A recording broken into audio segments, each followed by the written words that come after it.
Hey guys, welcome back to the channel. This is story about What If Naruto X Barry Allen Justice League Part 1. Before I start, please do support for more amazing content and comments for Part 2. Do consider to subscribe my channel and share my video to your friends and check out the description as well. Let's start the video. Village hidden in the leaves. January 11th. 3 years later. Sakura walked through the village streets, nodding to villagers as she passed. A group of little kids ran in front of her, chasing after a small ball. She grabbed the kid in front and pulled him back just as a slab of concrete fell to the ground, crushing the ball. The kids froze in shock and looked up at her in awe.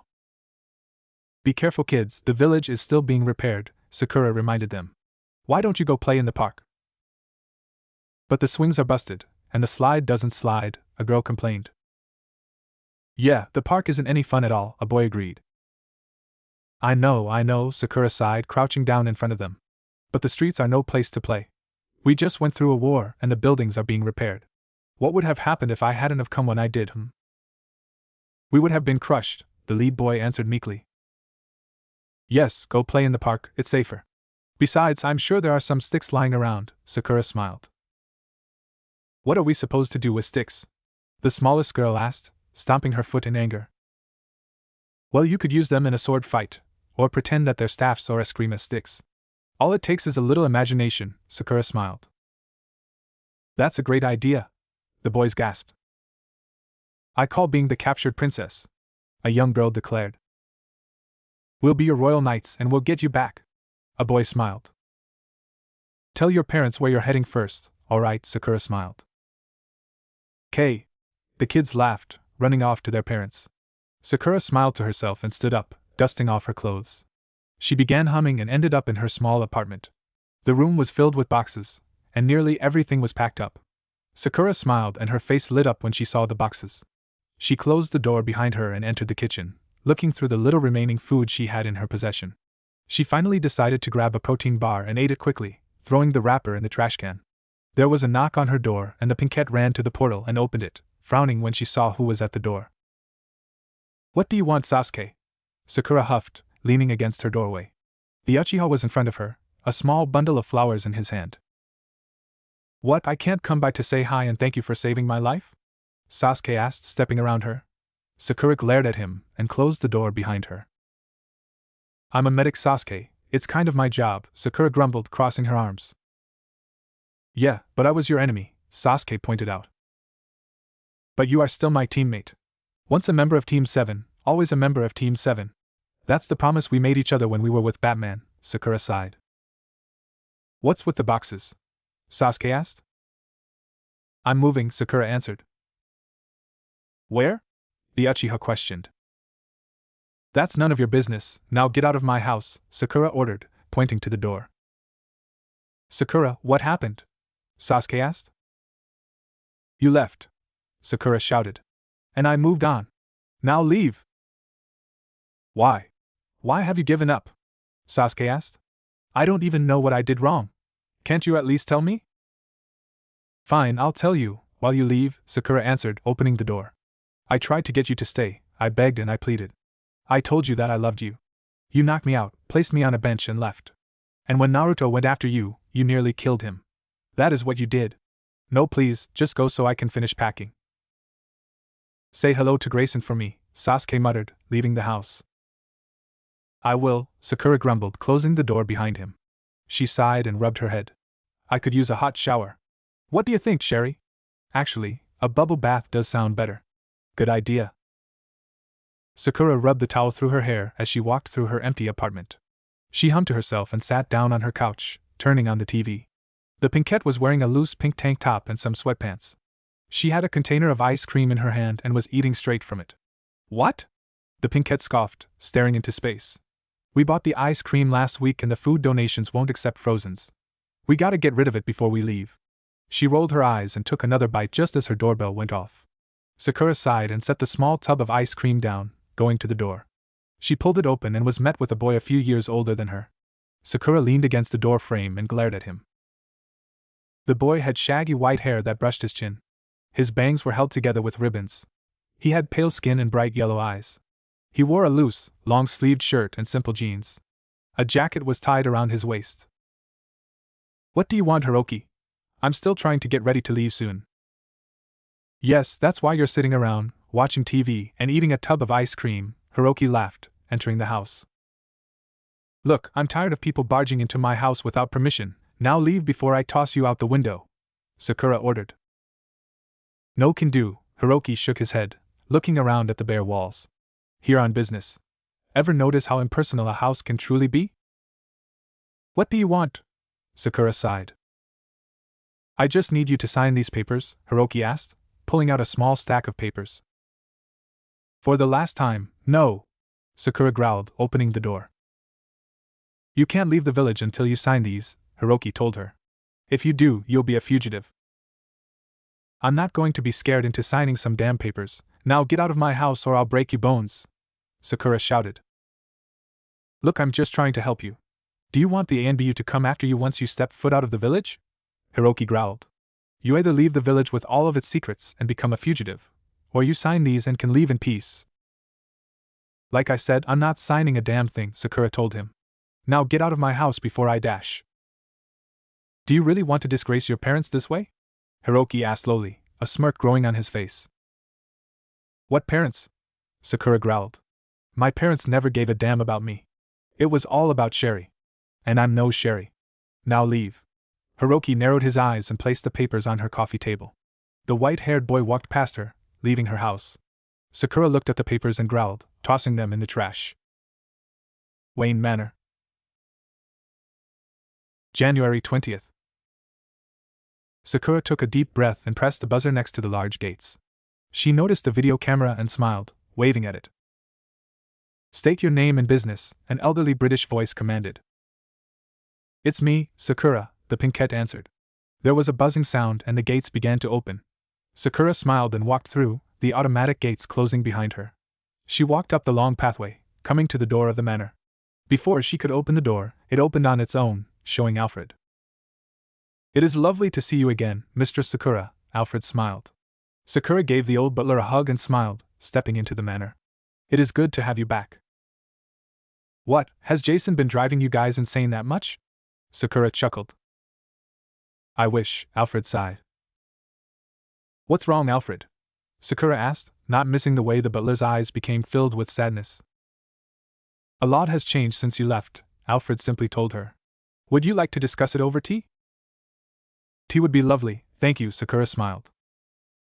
Just set your bags down at the staircase and I'll bring them up to your room later, Alfred smiled. Sakura gave him an incredulous look. Alfred, you know I am more than capable of putting my bags in my room, Sakura smirked.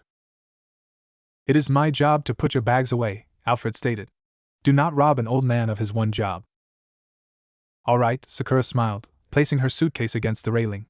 You sure do know how to manipulate someone. She placed her backpack and duffel bag next to it before following Alfred into the kitchen. So, what's happened since I left? Sakura asked, gently sipping her tea. First off, the part you'll probably be more concerned with, Alfred smiled, sliding a plate of cookies towards her. Master Richard has moved out. He's moved to Bloodhaven and is protecting the city. So he doesn't live here anymore. Well, that's a bummer, Sakura frowned. Has he joined the League? That was always a dream of his. No, he is perfectly fine with leading the team, Alfred informed her. Good for him, Sakura smiled, taking a bite out of a cookie. And where's Jason? He could always tell when I'm nearby. Is he at the mountain? Alfred sighed, his eyes saddening. About a year after you left, Master Jason was taken by the Joker. I will not tell you the details right now, but he is no longer with us, the man said regretfully. Sakura's eyes widened and she dropped her cookie. Her hands flew to her mouth in shock, staring at him with pleading eyes. I wish that Master Jason had set me up to this, but unfortunately it is the truth. Oh, Jason, Sakura whispered, tears falling down her face. The door to the kitchen opened and a young boy that Sakura did not recognize entered the room. He froze when he saw her. I didn't know that your granddaughter was coming for a visit, the boy muttered. She's not, Alfred answered simply, standing up. He picked up his empty teacup and placed it in the sink. I shall go take your bags to your room and then check on Master Bruce down in the cave. With that, the elderly butler was gone. Be careful, a few of the scrolls are heavy, Sakura shouted after him. She sniffed lightly and wiped the tears from her eyes. The young boy went over to the fridge and took an apple out. He glanced at the fruit in his hand and then up at the older Pinkett in awkwardness. I'm Timothy Drake, but my friends call me Tim, the boy smiled nervously. What's your name? Sakura Haruno, the Pinkett whispered. Oh, duh, Tim muttered. Your pink hair should have been a giveaway. Dick talks about you sometimes. He does? Sakura asked, a small smile appearing on her lips. Well, yeah, but it was always in the past tense. He thought you were dead, Tim told her. Yeah, I guess losing contact with someone can do that. Especially when I was fighting in a war, Sakura sighed. And then the Zeta beams were destroyed when the village was, and it was all a big mess. Yeah, he told me that the Zeta beam signal disappeared. He tried to stay positive, but after a while of no contact, he just lost it and came to the conclusion you were dead, Tim told her. Sakura nodded in understanding, finishing her tea. Well, I should probably go unpack, get settled in, Sakura sighed, standing up. I was about to head over to the cave. You want to come with? Tim asked, looking at her nervously. I'll come by later, Sakura smiled. Tim nodded and began heading towards the basement door. Tim, Sakura called, making him stop. You never saw me, okay? I want to surprise Dick. The Pinkett winked at him and pressed a finger over her lips. Tim smiled and pulled out his sunglasses, setting them over his eyes. I didn't see a thing, Tim agreed, closing the doors behind him. Batcave. January 25th. Sakura stepped into the cave, seeing Batman at his usual spot. She walked over to him and looked at computer. The missing 16 hours, she whispered, looking at the information of Rimber. Do you think you'll be alright going there? I have to, Batman grunted. It's the only way to clear our names. Yeah, but if someone attacks you, you can't fight back, Sakura pointed out. Well then, it's a good thing I have a good self-control, Batman muttered.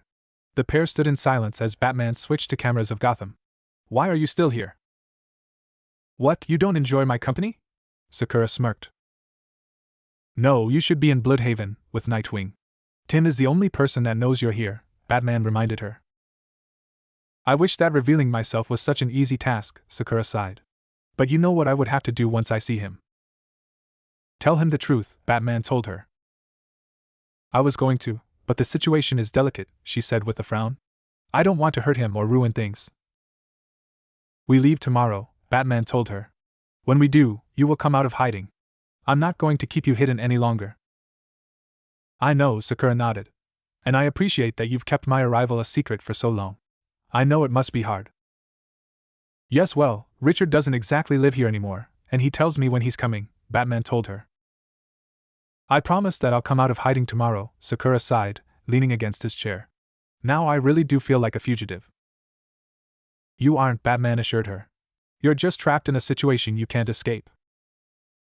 So not even you can help me, Sakura said quietly. I've looked it over, and no, I can't, Batman told her. Don't give up hope, you will get out of this.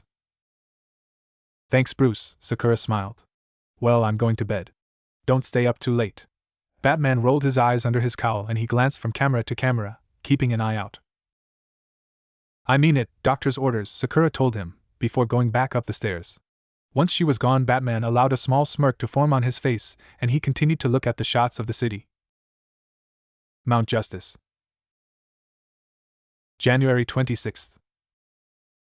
Be careful, Nightwing told his mentor. I was about to say the same to you three, Batman said, looking at Nightwing, Batgirl, and Robin. I fear we leave the more dangerous mission here on Earth. The Batkids shared a look and smiled back at Batman. We'll manage, Nightwing assured them. The mission is not the only thing I'm leaving you with, Batman told them. He turned to the shadows of the mountain, narrowing his eyes. A figure stepped out, leaving the teens in shock. The figure wore a dark pink kimono dress with detached sleeves. Golden thread kept the sleeves attached to the rest of the kimono. Wrapped around her waist was a golden obi with the symbol of Konoha, made out of twisted metal, on it. The dress reached her upper thighs. She wore black spandex pants and black, high-heeled ankle boots. Her hair was light pink and reached her shoulders. Her green eyes were nervous as she looked over them. Hi, Sakura greeted them nervously. Who's she? Wonder Girl asked. I'm Kunoichi Dash. She was cut off by a squeal. The Pinkett was nearly pushed to the ground by an excited Martian. Oh, I'm so glad you're back. I've missed you so much. Gan laughed. Calm down, Gan, I still need to introduce myself to Wonder Girl, Sakura laughed. You know who I am? The blonde gasped.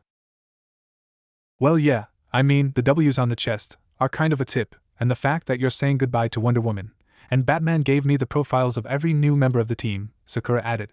I'm Sakura, by the way. Sakura Haruno. She's been here for the past few days. She wanted to take care of something before coming back, but I can no longer help her with her task, Batman explained. Batgirl, you're going to have to help her. Why can't Nightwing? Batgirl asked. Because it was Sakura's request that you help instead of Nightwing, Batman answered. Alright then, Batgirl shrugged. Time to go, John announced. The adults walked over to the Green Lantern. May the gods be with you all, Wonder Woman told them as they were encased inside a green bubble. The bubble turned into a spaceship, which slowly lifted off of the ground and flew off into the night sky. So you're back, Nightwing smirked, glancing at Sakura. Yes, I am back, Sakura nodded. Sorry, Nightwing, but I get her first, Gan giggled, nuzzling the pinkette's cheek. Don't hog her, Connor smiled, rolling his eyes. Yeah, you aren't the only one that hasn't seen her in 3 years, Raquel agreed. Guys, I have an easy way to settle this, Tim told them. What do you suggest? Cassie asked. Simple, let her decide, Tim answered. The teens turned to Sakura, who blinked and smiled at them. Do I really have to say it? She asked. Before you spend private time with him, tell us about what it was like. What happened? Gan gasped. Yeah, I mean, you obviously won. You wouldn't be here if you didn't, Raquel nodded. But how did it happen? Perhaps we should move inside the mountain for the story, Barbara suggested. And then with a final clash of Chidori against Rasengan, Naruto beat Sasuke, Sakura smiled. The entire team was gathered around the living room of the mountain, listening to Sakura recount the final battle of the war. They were both knocked out by the force of the combined attacks, but Naruto stayed conscious longer, meaning he won. Unfortunately, he was in a coma for about 2 weeks after the battle. What happened to Sasuke? Cassie asked eagerly. We took him back to the village and healed his wounds, Sakura answered. Once he woke up, he told us that he had no memory of what happened after the night he left. The force of the 2 chakras affected both of them, but in different ways. They're fine now, though. And Sasuke has apologized to the village for everything he has done, but they're still wary around him. And even though he has amnesia, he's still on probation. So what's Naruto up to? Nightwing asked. In one of your letters you told me that he wanted to come back with you and meet us. He's training, Sakura answered. Does he ever have anything else on his mind? Garfield chuckled. He's like Nightwing. Yes, he does, but this is special training, Sakura told the green-skinned boy. What for? Gan asked. He's training with Lady Tsunade to become the next Hokage, Sakura announced. That's great, Nightwing smiled. That was his greatest dream. Yeah, he's super excited about it. Training starts next month on the 1st, Sakura smiled. He said he'd try to drop by if possible. Oh, I hope I get to meet him. You talked a lot about him, Gan smiled. Yeah, he's like a little brother to me, Sakura smiled. What's a Hokage? Cassie asked. The Hokage is the leader of Konoha, Sakura answered. Naruto is training to take Tsunade's place as leader of the village. That's so cool. Garfield smiled. He's commanding an entire village of ninjas. Plus, he is one. Sakura laughed at the changeling. Her laughter was cut off by a yawn. Sorry, I've been a bit tired lately, she apologized.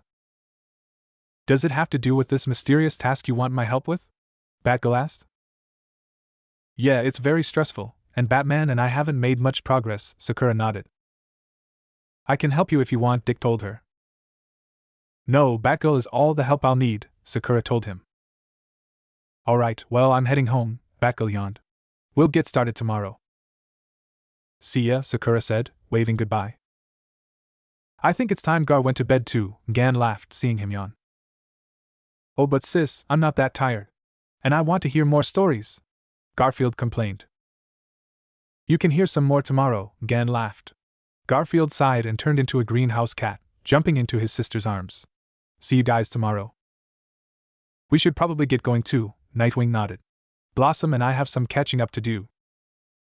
But we just caught up with her. She just told us everything that's happened, Cassie pointed out. Alright then, can you allow me to go somewhere with my boyfriend? Sakura smirked. The blonde's cheeks turned red. By all means, Connor smirked. We'll see you guys tomorrow, Nightwing told them as the two headed for the Zeta Tubes.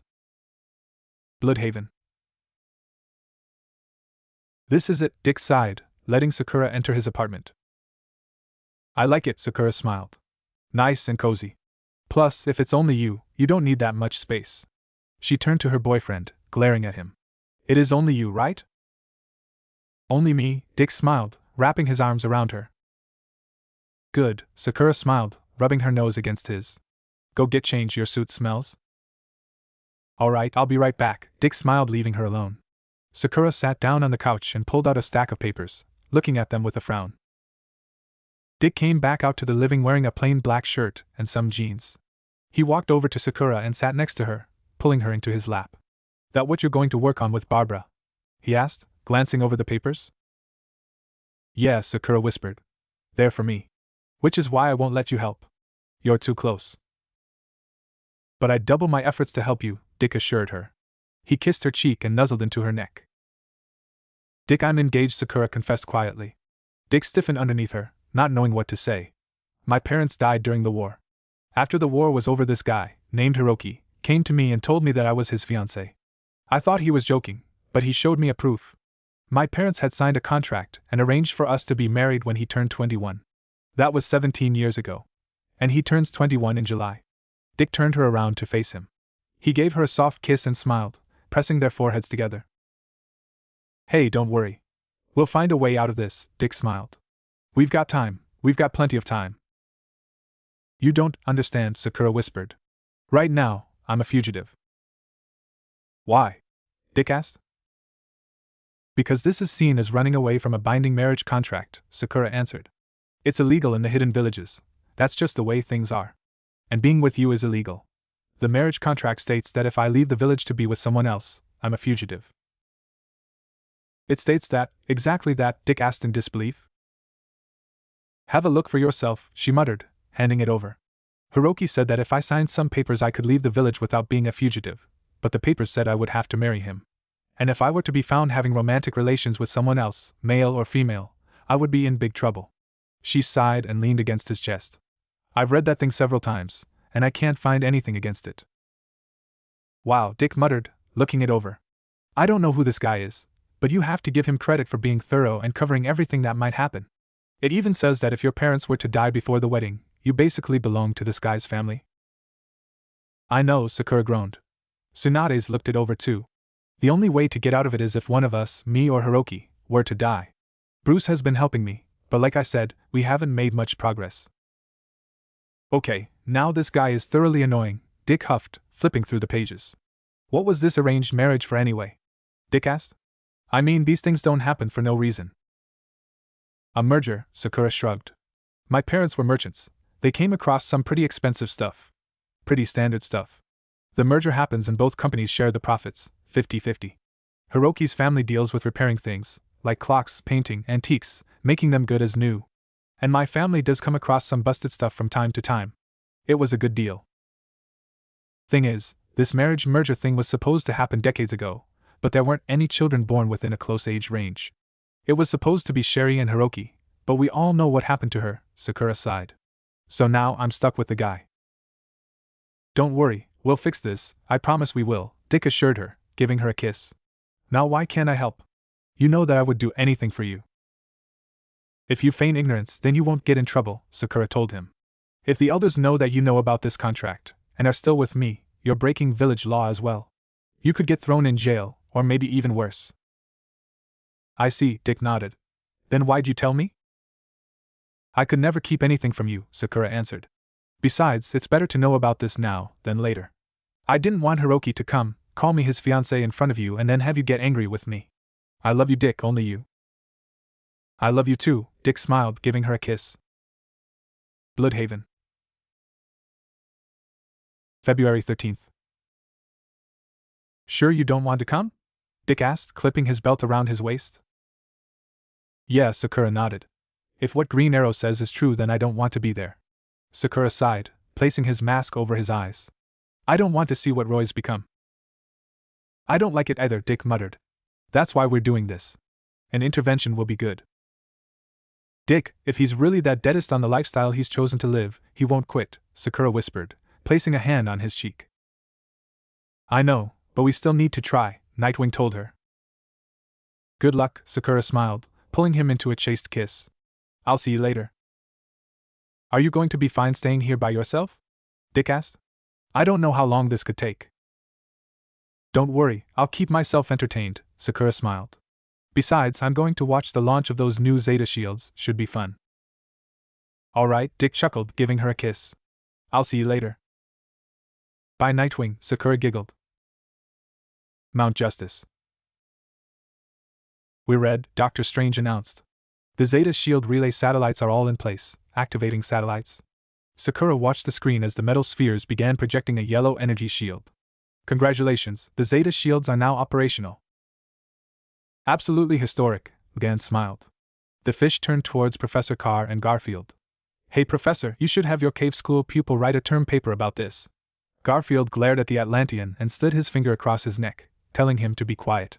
With these shields up, no alien will be able to Zeta to our world. Even your strange friend won't be able to travel to and from Ran without prior approval, Gan smiled, turning to Gan. Shields are great, Connor grunted. But they're not going to stop a spaceship or a boom tube. What's a boom tube? Jamie muttered. Even if it doesn't stop them, it's at least a step in the right direction, Sakura assured him. Not compatible with what? Jamie growled, crossing his arms. I swear I don't understand half of the things you say. Feelings mutual, Mal responded. Jamie looked up at him and flinched, looking away with guilt. Where's Nightwing? Connor huffed. He's taking the night off, personal business, Mal answered. But I thought it would have to do with her. Sakura smiled up at the deeply voiced male and shook her head. Nothing to do with me, she smiled. If you'll excuse me, I gotta get back. I still have to work on that case. Good luck, Connor grunted. Gotham City. Sakura sighed and leaned back on the park bench. She looked up at the sky, taking in the cloud-covered night. Hello, Sakura, a voice purred. Sakura gasped and stood up, looking at a nearby lamppost.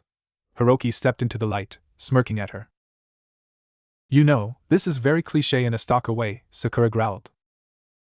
What? I'm just looking out for my fiancé, Hiroki smiled, walking over to her. Watch it, you know where you are, don't you? Sakura growled. One scream and a bat will be here. Please, a grown man in tights playing hero, that doesn't scare me, Hiroki muttered. I'm just here to make sure you're safe, it's my job. Your job is to leave me alone, Sakura hissed, turning away. Don't be like that, Blossom, Hiroki smiled, grabbing her arm. Sakura spun around and slapped him across the face. Don't you ever call me that, Sakura spat at him. There are only 2 people allowed to call me that. One is dead, and you're not the second. Now get away from me. She wrenched her arm out of his grasp and stormed away from him. I know you told Grayson about your little predicament, Hiroki smirked, causing the pinkette to freeze. You can't protect him. Once the elders find out that he knows, he'll be sent to jail unable to help you. You're acting like I committed a crime, Sakura scoffed, placing a hand on her hip. In the eyes of the hidden villages you did, Hiroki smirked as she turned around. Watch it, pal, I have friends in high places, remember, Sakura hissed. Yes, the Hokage, her successor as well as the Kazakage, Hiroki nodded. But you do know that even if you try to appeal and get rid of this law, all of the village leaders will have to agree with it. And they won't. What makes you so sure? Sakura questioned, narrowing her eyes. Trust me, I'm positive. And even if you did somehow manage to convince them, it could take months, even years to get the law removed. You really don't have that kind of time, Hiroki smirked. Just marry me and I'll let you stay here. No way in hell. I'm not your property, and I certainly don't need your permission to do anything, Sakura huffed.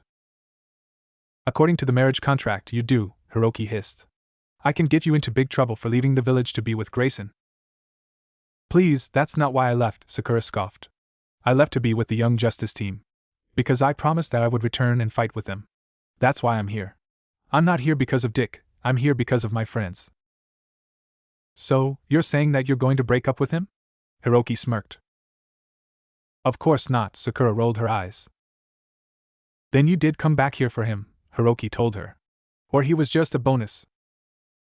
He's not a bonus. He's my friend, Sakura growled. Sakura, you've just dug yourself in a hole, Hiroki smiled. Have fun digging your way out. If you need help, just find me. Like I would ever trust you, Sakura shouted. Go to hell. Mount Justice. February 14th.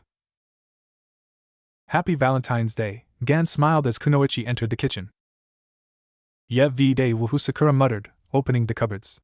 Is there any damn coffee here? No, sorry, Gan apologized. Damn it, I can't function without coffee, Sakura growled. She felt her arm being tugged and she was pulled out of the room by Connor. Let me go, she muttered unconvincingly, nodding her head as she felt her eyes drop. Blue waterfall room, now, Connor ordered, passing by the Hispanic team. Bye, Robin, Jamie sighed, following Connor and the Pinkette. Connor entered the waterfall room and let go of Sakura. The Pinkette swayed on her feet before falling forward. Connor quickly caught her and found that she was fast asleep. Sakura? The Kryptonian called in confusion. Maybe she needs coffee. My dad is practically useless unless he has some, Jamie suggested. We don't keep coffee here, not since Garfield moved in, Connor growled, trying to shake the Pinkette awake. The fuck do you want? Sakura growled, punching him in the face. Connor stumbled backwards and clutched his cheek, muttering a small ow.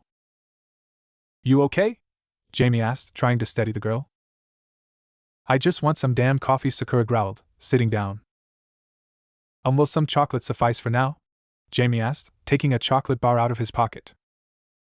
Gimme, Sakura grumbled, taking the bar. She unwrapped it and broke off a chunk, eating the treat. So what did you need me for? Connor huffed and crossed his arms. You need to help Jamie with his scarab, Connor answered. Help me with what? Jamie asked. Yeah, you need to be more specific, Sakura nodded, eating another piece of chocolate. I can't exactly teach him with a suit I don't even know anything about.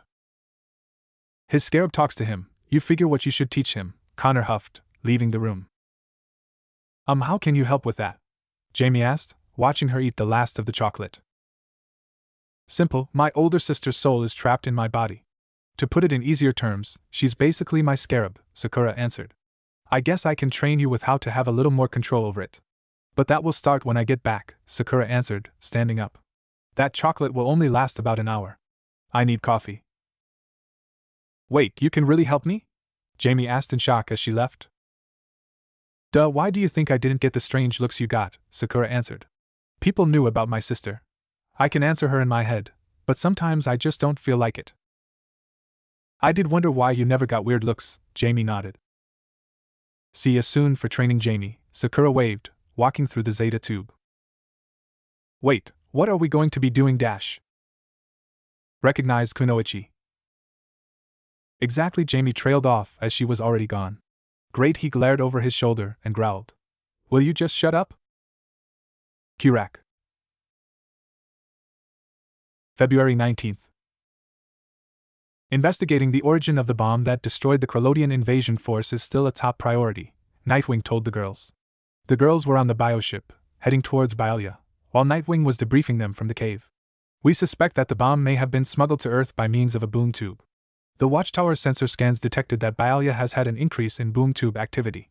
Alpha Squad, your mission is to sneak behind enemy lines, stake out known boom tube hotspots, and find alien tech matching the bomb. Cassie interrupted excitedly. She pressed the W's on her shirt, and her costume entered stealth mode. Oh, and don't get caught or create an international incident, right? Yep. That about covers it, Nightwing smiled. Nice job, girl, Sakura praised. Cassie smiled and beamed proudly. Simon? Gan asked, her eyes narrowing. We have confirmation that Byalia's telepathic enforcer is still catatonic in a hospital in Kurak, Nightwing informed her. From his last encounter with you, he added. Sakura let out a low whistle. You left that guy in a catatonic state for over 5 years? Sakura gasped, looking at the Martian. Gan shrugged sheepishly, looking away. Remind me not to get on your bad side.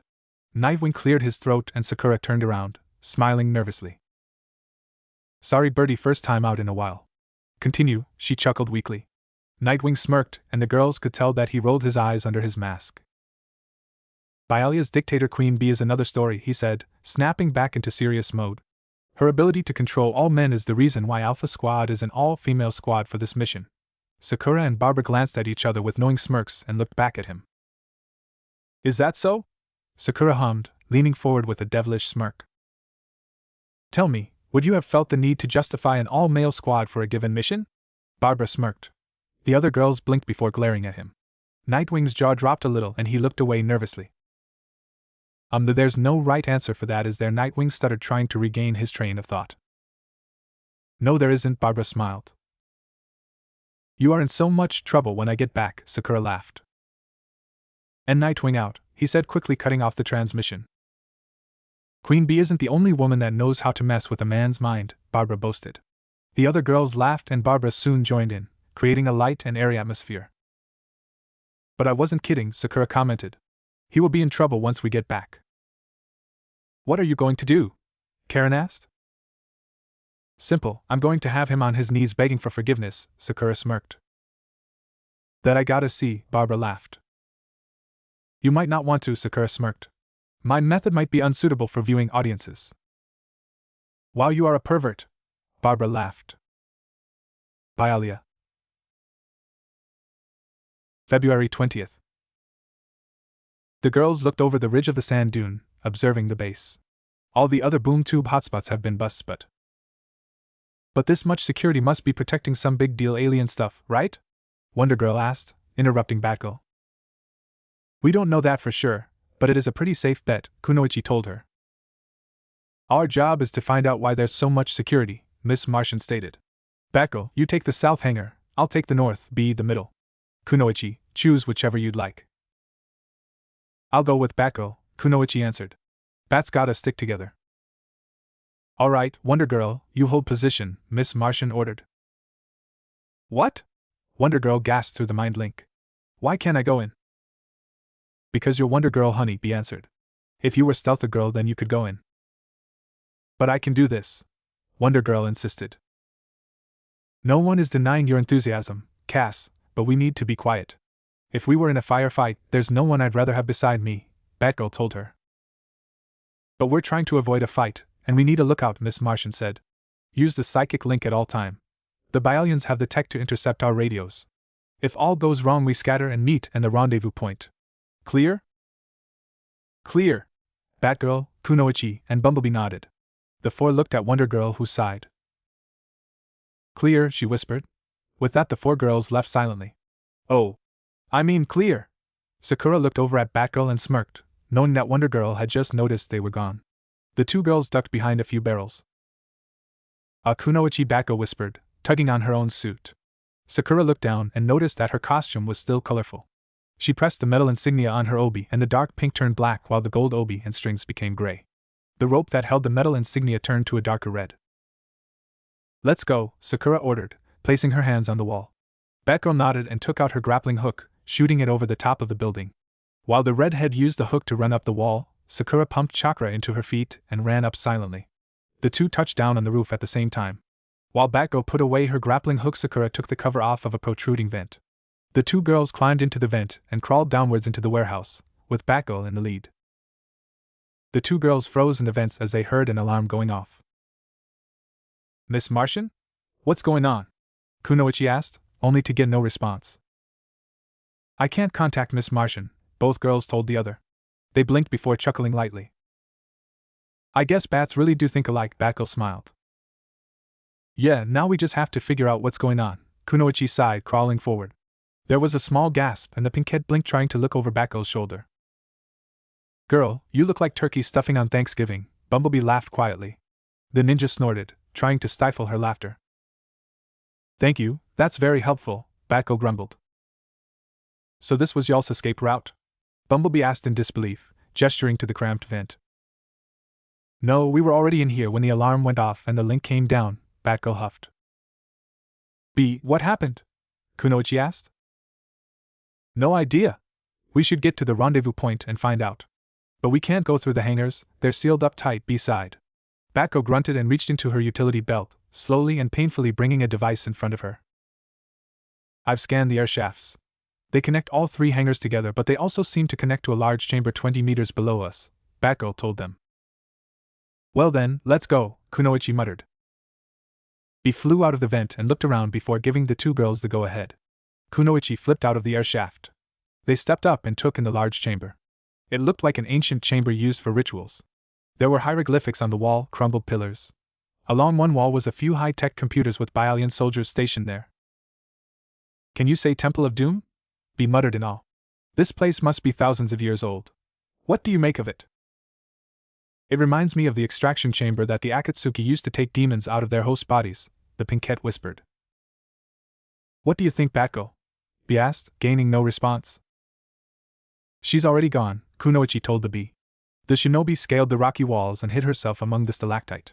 She jumped from hanging rock to hanging rock, silently following Batgirl. B kept up and they watched as the redhead crouched next to some capsules. They're filled with children, B whispered in horror. Batgirl turned around to look at the capsules, stepping back when she noticed the same thing. Simon, Kunoichi hissed slowly, watching the telepath brain blast Batgirl. Put her with the others, Simon ordered with a smirk. Are you serious? Icicle Jr. said as Mammoth dragged Batgirl by her cape. The rest of these kids are runaways and strays, they won't be missed. But she's a bad brat. What do you think will happen when people discover that she's gone? Batman himself is out of the picture. And if anyone else misses her, well, Simon chuckled. Simon says he just doesn't care. Devastation threw an arm around Simon, pulling him close. Simon, I like the way that pretty brain of yours thinks, she all but purred. Kunoichi bit her tongue to suppress the gag that rose in her throat. Thank you, Devastation, Simon said. Now help Mammoth load the cargo, Bat-Brat included, onto the plane. Shimmer, prepare for takeoff and go upstairs to confirm the flight plan. I want this bird in the air in 10 minutes. The 2 muscled villains wheeled the cargo onto the plane while Shimmer opened the hatch. There's our exit, he whispered to the Pinkette. Kunoichi nodded and silently jumped to the edge of the cave. It's been too long, Wonder Girl panicked. Something's happened to Bee and Batgirl, and Kunoichi, and it's all my fault. If I hadn't have gotten spotted, we wouldn't be in this mess. Nightwing's gonna punish me big time if he finds out about this. Cassie, calm down, Miss Martian said, placing a hand on her shoulder. Every mission can take an unexpected turn. We recover and adapt, that's rule 1. Couldn't have said it better myself, Bee smiled, flying over to them. Kunoichi flipped over a sand dune and landed next to them. Bee. Kunoichi. You guys are alive! The blonde gasped. Since Bumblebee was shrunken, Wonder Girl attached herself to Kunoichi, giving her a hug. Oh. Nightwing isn't going to kill me for getting you captured and possibly killed. Was that really in doubt? Bee grumbled, placing her tiny hands on her hips. Wonder Girl, you can let me go now, Kunoichi said, trying to push her away. The younger girl gasped and let go of the Pinkette. And Nightwing wouldn't kill you for getting me in trouble. I do that enough on my own. Have you seen Batgirl? Miss Martian asked. Yes, she's been captured. There's no time to lose. We'll brief you both on the way, Bee nodded. I have a plan. You didn't tell me about any plan, Kunoichi muttered. Yeah, well, you were sticking to the ceiling, in plain sight, trying to stay out of sight. I didn't want to accidentally bring attention to you, Bee pointed out. That is true, Sakura nodded. Sakura stood at the edge of the hatch, crouched and ready. While she was under the opening, Wonder Girl flew above it. They secretly watched the plane take off, flying towards them. At the same time, the hatch doors began to close. Go time! Kunoichi told the blonde. They both placed their hands out, stopping the hatch in its place. The doors groaned and struggled against the force. Wonder Girl pushed more strength into her grip and tore the doors off, much to the surprise of Kunoichi. She righted herself before she lost her footing on the rocky canyon wall. Alpha! A little help here, please! Batgirl shouted through the comm link. Wonder Girl grabbed Sakura and flew them to the plan. Devastation! Wonder Girl shouted, catching the woman's attention. She flew towards her and tossed Sakura, who kicked the muscled woman in the face, pushing her back. Stay away from my sister! Kunoichi shouted. Devastation fell back and gripped the wing, trying to hang on to the plane. Mammoth jumped on board, smiling viciously at them. Oh! Dibs on Mammoth! Kunoichi called. All yours! Wonder Girl smiled, waving her arms forward in a mock bow. I want a rematch with Devastation anyway. Kunoichi smirked and ran forward, pulling her arm back. Mammoth growled and caught her punch. Kunoichi growled and swung her other fist only to have it caught as well. The monster smirked at her, only to have the ninja smirk right back. The Pinkette flipped over him and crossed her arms. Mammoth fell, his arms crossed. The Pinkette pulled her arms out of his grip just as Devastation slammed into Mammoth. Wonder Girl flew over to Kunoichi and they both looked down at them with grins. You may have gone toe-to-toe with Wonder Woman, but we've trained with her, Wonder Girl boasted. This fight was over before it even began, Kunoichi told them. They both pulled back their arms and punched them off the wing of the plane. Miss Martian and Bumblebee caught up with them, flying beside Wonder Girl. We did it! The blonde cheered. The three landed on the plane beside Kunoichi just as a machine was thrown at the plane, tearing off the wing. Kunoichi gasped and gripped onto the plane as the other three girls were thrown off. The plane swerved and hit the rock wall, tearing off the other wing as well. The wingless jet slid out of the hangar, falling to the ground below. Wonder Girl rushed past them, grabbing the nose of the plane and trying to make it stop. It's too heavy, she shouted. For me too, Miss Martian agreed. Kunoichi. Don't look at me. I'm a sitting duck, the shinobi shouted, as her chakra slipped and she slid back a few inches. See? Time for Plan B, Miss Martian declared. The bioship flew up to the plane and created a claw to grab the ship. The bioship forced it into a curve, flying it to safety as the other wing fell to the ground, exploding. All right, Sakura cheered. Woohoo! Yes. Wonder Girl laughed into the night. She let go of her hold on the plane and flew over to Kunoichi, grabbing her. That was awesome. It certainly was, the Pinkette agreed. Mount Justice. February 20th. Simon planted mental suggestions into his doctors and nurses months ago, Nightwing sighed. They've been tending to an empty hospital bed all this time. I'm sorry. It was bound to happen eventually, Gan sighed. So, there was no sign of alien tech? Nightwing questioned. None, but what we found was strange enough, Bumblebee answered. It was clear to Shimmer that Queen Bee was acting like a middleman, delivering abducted humans to an unknown partner, Gan informed him. We questioned all the abductees and most of them were runaways or orphans, Sakura told him. They were taken after the explosion on Malina Island that destroyed it, and the Krelodians, Batgirl continued. So, if the Bialians aren't kidnapping humans for the Krelodians, then who is this unknown partner? Nightwing questioned. Another unanswered question, Cassie huffed, holding onto her arm. New questions are what keep an investigation going forward, Nightwing said, stepping up to her. You saved lives and got each other home safe. That's a successful mission in my book. Good work, Alpha. Batgirl smiled and wrapped an arm around Cassie, pulling her close. Speaking of Alpha, Sakura smirked, turning to Nightwing. The other girls instantly recognized the look in her eyes and giggled. You, sir, are still in trouble for trying to justify an all-female squad. What do you have to say for yourself? Nightwing gulped quietly and took a step back. I have to say sorry? Nightwing answered nervously. That sounded almost like a question, Sakura informed him. Luckily for him, his punishment will have to wait, Batgirl commented. Ah? Why? This was getting good, Cassie pouted. Yeah, why you stopping her? Bumblebee asked. Because before the mission I wanted to talk to Sakura about the case we're working on. I think I might have found something, Batgirl answered. You did? Sakura gasped, running over to her. Yeah, follow me, Batgirl nodded.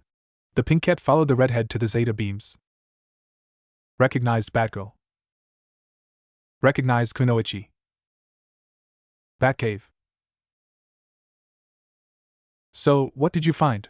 Sakura asked. The two girls sat down at a table and looked at the contract. Well, it wasn't much, Barbara hummed. But remember the part where it was to say that you belonged to Hiroki's family if your parents were to die before the wedding? Yeah, Sakura nodded, turning to the page. Well, I looked at some old hidden village laws regarding marriage contracts such as these, and it said that if one party did not know about the marriage before their parents' death, and are perfectly capable of taking care of themselves, they don't belong to the other family. You're your own person, Barbara explained.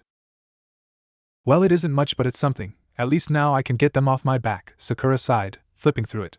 Hiroki's parents called me last night, told me that they wanted me home and treated me as if I was their daughter. At least I can legally make them stop that. Sorry I couldn't find any more, Barbara apologized. It's fine, you're doing your best, Sakura sighed. This is just an extremely tight contract. We'll find a way out eventually. Yeah, I just hope it's sooner rather than later, Barbara agreed. Mount Justice. February 28th.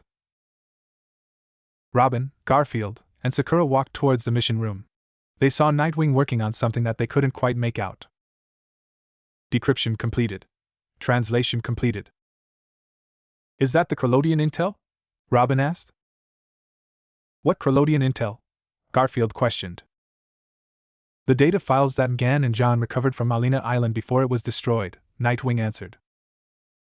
Noted, Garfield muttered. Do you mean that information they gathered by turning into Krolodians and basically eavesdropping? Sakura asked. Yep, Nightwing nodded. What, ninjas don't gather information by eavesdropping? Well, not often, Sakura answered. We normally gather our information from inside sources, or torturing someone into submission. Apparently, the Krolodians were gathering humans to use as guinea pigs, Nightwing told them. Like experimentation guinea pigs? Sakura asked. Yes. They were hoping to find something, Nightwing answered. Something inside us. What did they want to find? Robin asked. There's no English word for it, Nightwing told them. The closest translation is metagene. What's a metagene? Robin asked. Never metagene I didn't like, Garfield winked, elbowing the other boy. Sakura quickly covered her mouth, preventing her giggles from slipping through. Honestly, you remind me so much of Naruto and Konohamaru, the Pinkette chuckled. Warning! Unknown energy impulse detected. The four watched as a swirl of electric energy formed in the center of the room, forming a machine that dropped to the ground with a heavy thunk. Stand ready, Nightwing ordered, taking out his eskrima sticks. Sakura took out her kunai, and Robin took out his electric bow's staff while Garfield raised his hands, ready to attack. The door to the machine opened and smoke poured out. They could vaguely see two red hands grip the edge of the opening. A body jumped out of the machine. Tada! He cheered. The person in front of them was clothed in a red and white suit, with red gloves and shoes. Over his ear were earpieces that had lightning bolts sticking out of them. He had auburn hair that was slightly messy and wavy at the same time. Yellow-tinted goggles covered his eyes. He was roughly the same age as Tim and Garfield. Intruder alert! Intruder alert! Computer, lock down cave, Nightwing ordered. And turn off the damn siren, Sakura hissed, covering her ears. Well, I think we found our unknown energy impulse, Garfield muttered. Impulse? The boy repeated with a chuckle. That's so Crash. Catchy, dramatic, one word. Like Nightwing, he flashed behind the older teen and then ran over to the Pinkette, smiling at her. Kunoichi, he was suddenly behind him, placing a hand on his shoulder. And Robin. He was beside Garfield next, and Beast Boy. Except that's 2 words. Blue Beetle's 2 words. Hey! Is he here too? He flashed over to the hallway entrance. Never mind. Impulse can find that out for himself. With a quick laugh, the speed demon was off. Beast Boy Robin, take him down, now! Nightwing ordered. Beast Boy turned into a cheetah as he and Robin took after Impulse. We're Crash? Nightwing repeated, looking at his girlfriend. Sakura shrugged and shook her head. Maybe it's something good? She suggested. Let's get ready. If I can't catch him, I need you to scramble his nervous system, Nightwing ordered. But for now, track his movements. You can count on me. Sakura nodded, running over to the computer. She brought up the security system and looked through the video feed. Beast Boy's got him cornered in the boys' shower, never mind. BB just got drenched, poor kitty. Sakura muttered. Robin has him in the living room and Impulse just escaped. Also, he declared limbo time when Robin took a swing at him. Where is he now? Nightwing asked. Heading our way and increasing speed, Sakura answered. Hide, Nightwing ordered, taking out a handful of steel marbles. Sakura ran up the side of the cave wall as Nightwing hid beside the entrance. Impulse ran across the walls and on the ceiling. He slid to a stop at the end of the marbles. Ha! You can't catch me that easy, dash! He was cut off as Nightwing rushed at him, punching him in the chest. Impulse fell to the ground and Nightwing quickly cuffed his wrists behind his back and his legs together. Now that was Crash, Nightwing smirked as Sakura flipped down beside him. For you maybe, as for me I'm totally feeling the mode, Impulse groaned. You're about to feel something else, Nightwing told him. Kunoichi, scramble him. Sakura nodded and walked over to Impulse. Hey, what are you going to do to me? Impulse asked, trying to crawl away. Relax, I'm not going to hurt you, Sakura assured him, reaching out her hand. She placed it on his head, rubbing his hair. Impulse let out a gasp and fell back. His foot twitched, and the redhead gasped. Just scramble your nervous system. You try to move a finger and your ear twitches, try to twitch your ear and foot moves, Sakura told him. It'll wear off, once we've questioned you. Oh yeah, I'm totally feeling the mode, Impulse sighed. So you're a tourist from the future? Robin asked in disbelief. Why so surprised? Impulse asked. Robin and Sakura maintained their disbelief and Garfield just looked on in confusion. Look guys, why don't we all just be friends? I'm really one of you, a part of the heroic legacy. The name's Bart Allen, you know, grandson of Barry Allen, the Flash. Noted, Garfield nodded. Not believe, but noted.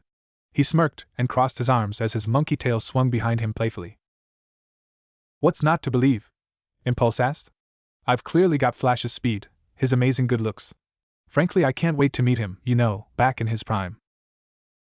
Just because you have super speed doesn't mean you're related to Flash, Sakura told him. Kid Flash blew himself up in an experiment to try and get Flash's powers. You could have done the same. Or your speed could have just manifested with no proof that it came from Flash. You have to have the genes in order to get the powers, Impulse smirked. Oh, do you really want to try me? I'm a doctor, Sakura smirked, glaring at him. I know, Bart nodded. Well, Bart, coming here from the future must have worked up quite a thirst, Nightwing said, walking towards them. A glass of water was in his hand. Thanks, Bart smiled, accepting the water when Nightwing tipped the glass towards him. Impulse stopped and pulled back, rather smoothly considering his nerves were still scrambled. I know what you're trying to do. You're trying to get a DNA sample, you need my spit. Impulse quickly spit in the cup and pulled back with a smile. That's such a Dick Grayson thing to do. How did you? Robin trailed off, looking at Nightwing in surprise. See? I know stuff only a future boy would know. Impulse smiled. Dick Grayson, Tim Drake, Garfield Logan, and Sakura Grayson. Your name's Tim and yours is Dick? Garfield asked. Oops, spoilers, Impulse winced. This secret identity thing is so retro. You can call me Impulse, or Bart Allen, Bart Impulse Allen, it's all Crash. Wait a minute, Sakura shouted. Can we go back to that Sakura Grayson comment? Sure, what about it? Impulse asked. Why did you call her that? Nightwing asked. Her last name is Haruno, not Grayson. You mean you two haven't gotten married yet? Spoilers, Impulse winced once more. Married? Sakura shouted, her face matching her hair. You two get married? Garfield asked. That is so awesome. Okay, let's move on from that subject please, Nightwing requested, his cheeks pink as well. Alright then, do you think it might be possible he's from the future and that he's telling the truth? Robin asked. Tell us something we don't know yet, Garfield demanded, pointing at him. When do I become leader of the team? When do I join the Justice League? When do I get my own reality series? Wow, the family is just a bunch of TV stars, Sakura chuckled. Sorry BB, I never was the best history student. Besides, we can't risk altering the time stream, Bart told them. We do that and we're all feeling the mode. And the mode would be bad? Garfield asked. Doesn't get much worse. Always better to crash the mode, Bart informed him. Noted? Garfield replied uncertainly. You seem to have no problem blabbing that birdie and I get married, Sakura muttered, crossing her arms with a blush. Sorry, that was a slip, Bart admitted. I honestly thought you two were married already. Like I said, not the best history student. Recognized Malcolm Duncan. Oh, that sounds like a door opening somewhere, Bart said. And that's my cue. His hands and feet began moving at great speeds and his handcuffs fell off. See ya. Garfield reached out to grab him as he ran off, but missed.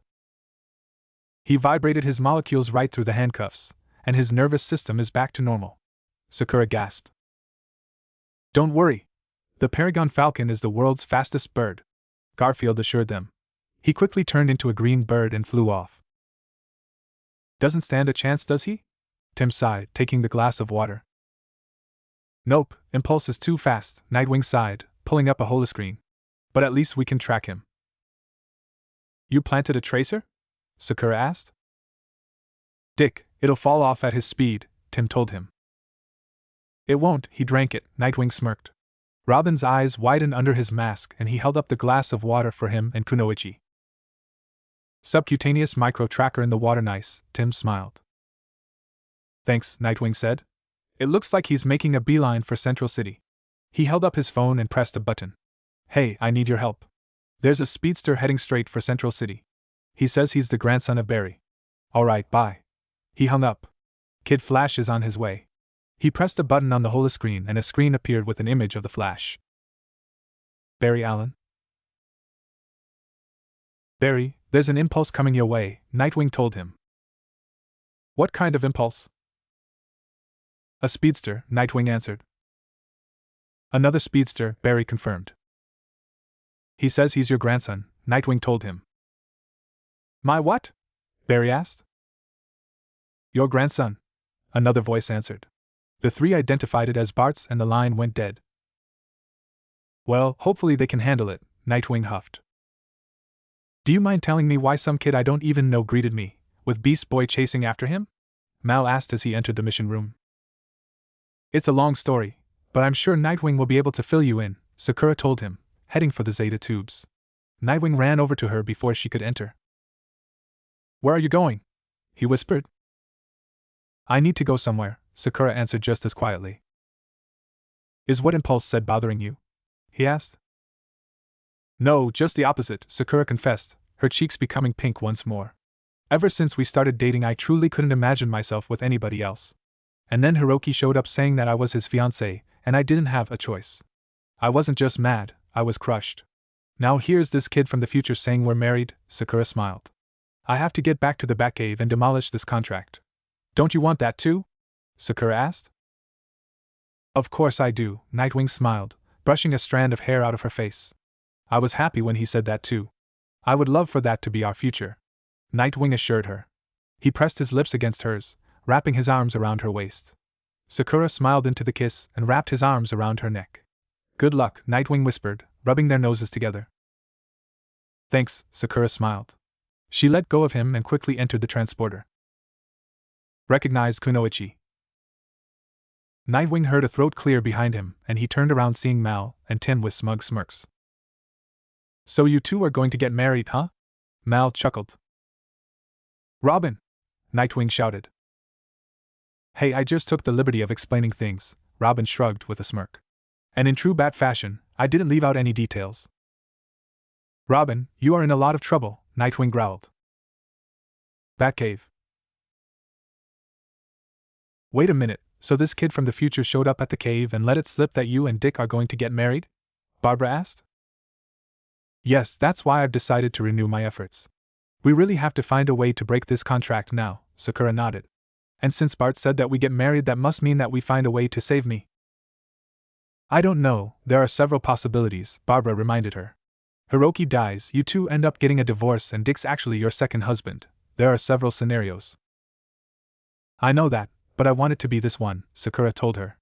I want Dick to be my first, last, and only marriage. You aren't going to stop helping me just because of that, are you? No, of course not, Barbara assured her. I just wanted to remind you that there are several possibilities, and getting you out of this contract might not be the way you end up married. Yeah, I get that, but still, I'm not going to give up, Sakura declared.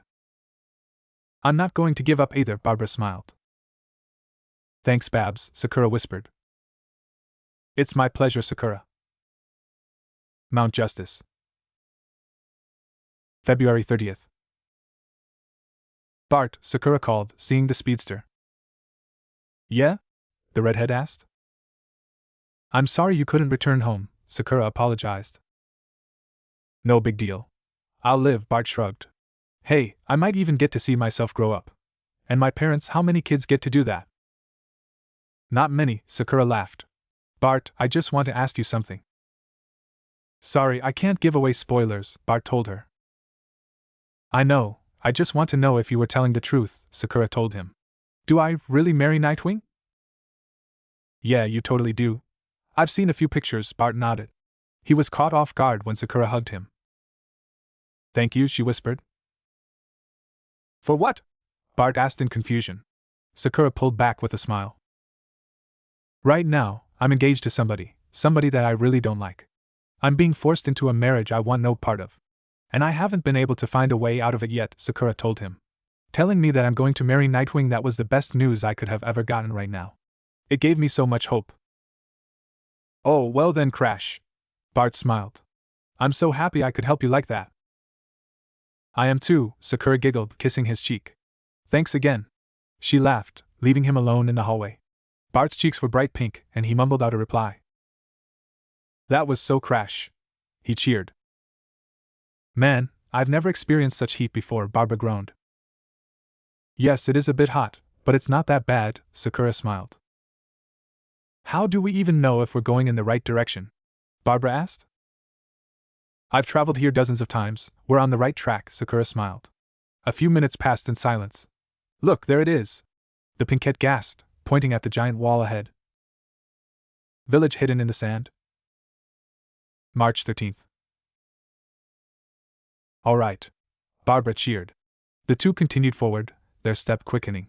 Once they reached the wall, they were stopped by the Suna shinobi. Passes and reason for travel, a shinobi ordered. We don't have passes, Barbara reminded Sakura quietly. They don't need passes, a male voice said from behind them. The shinobi turned around and quickly saluted the figure clothed in black. He had on purple face paint. Kankuro, sir! He shouted. Stand down, Sakura's always welcome here, Kankuro smiled, approaching the Pinkette. The two embraced in a friendly hug. How's my favorite doctor?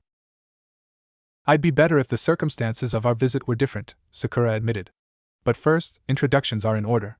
Kankuro, this is Barbara Gordon, she's helping me get out of this damn contract.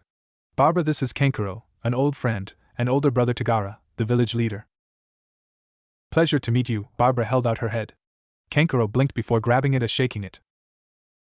It's nice to meet a member of the Bat family, Kankuro smiled. Thought I do admit, I was hoping I would meet Sakura's little bird first. You're such a dork, Sakura said, rolling her eyes playfully. Anyway, you girls ready to go? Kankuro asked, gesturing to the village. Yes, please, Barbara nodded. What is it, her first time out in the desert? Kankuro laughed. More like first time traveling through the desert by foot, Sakura corrected. Daunting for anybody, don't worry about it, Kankuro assured the redhead. Can we just get inside and get to a building? Preferably one with air conditioning, Barbara huffed. There's no air conditioning here, Kankuro told her with a smirk. But there are fans, Temari can lend you one, she's got plenty. Temari! Sakura gasped, hugging the blonde. How's my favorite Pinkette? Temari gasped, hugging the girl back. Like I told Kankuro, I'd be better if this were under different circumstances, Sakura sighed. I would think so, Temari agreed. This must be Barbara.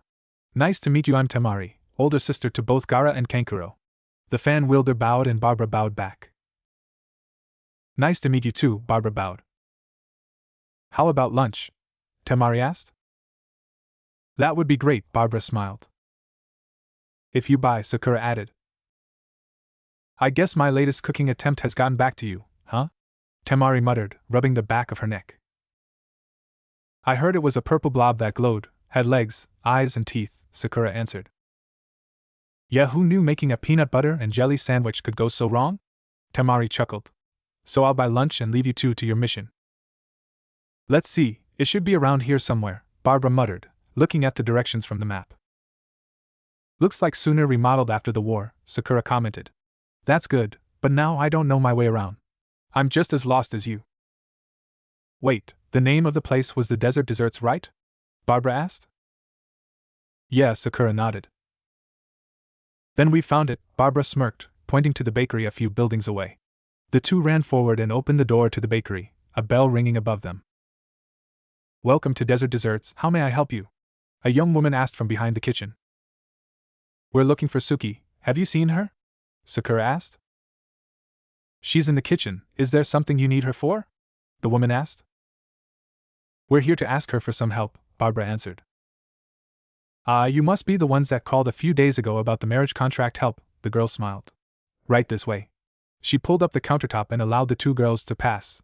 She led them through the kitchen of busy workers, and stopped at a table filled with cakes. A woman was wearing a chef's uniform and covered in flour was decorating the cakes. Suki, your guests are here. The chef looked up and saw the two girls. She smiled and put down her piper. Sakura and Barbara correct, Suki smiled. Yes, ma'am, thank you for meeting with us, Sakura bowed. Oh, it's nothing, Suki smiled. So, ask away. She picked up the piper and continued to decorate the cake. Alright, I guess we'll get down to it. How exactly did you get out of your contract? Sakura questioned. Well, the contract was pretty tight, I'll give you that. I slaved over it for a few months, and I couldn't find any answers, Suki sighed. I decided to let Isamu, my husband, friend at the time, in on it, and we worked as hard as we could to find a way out of it. We studied that sucker for months, and all seemed lost.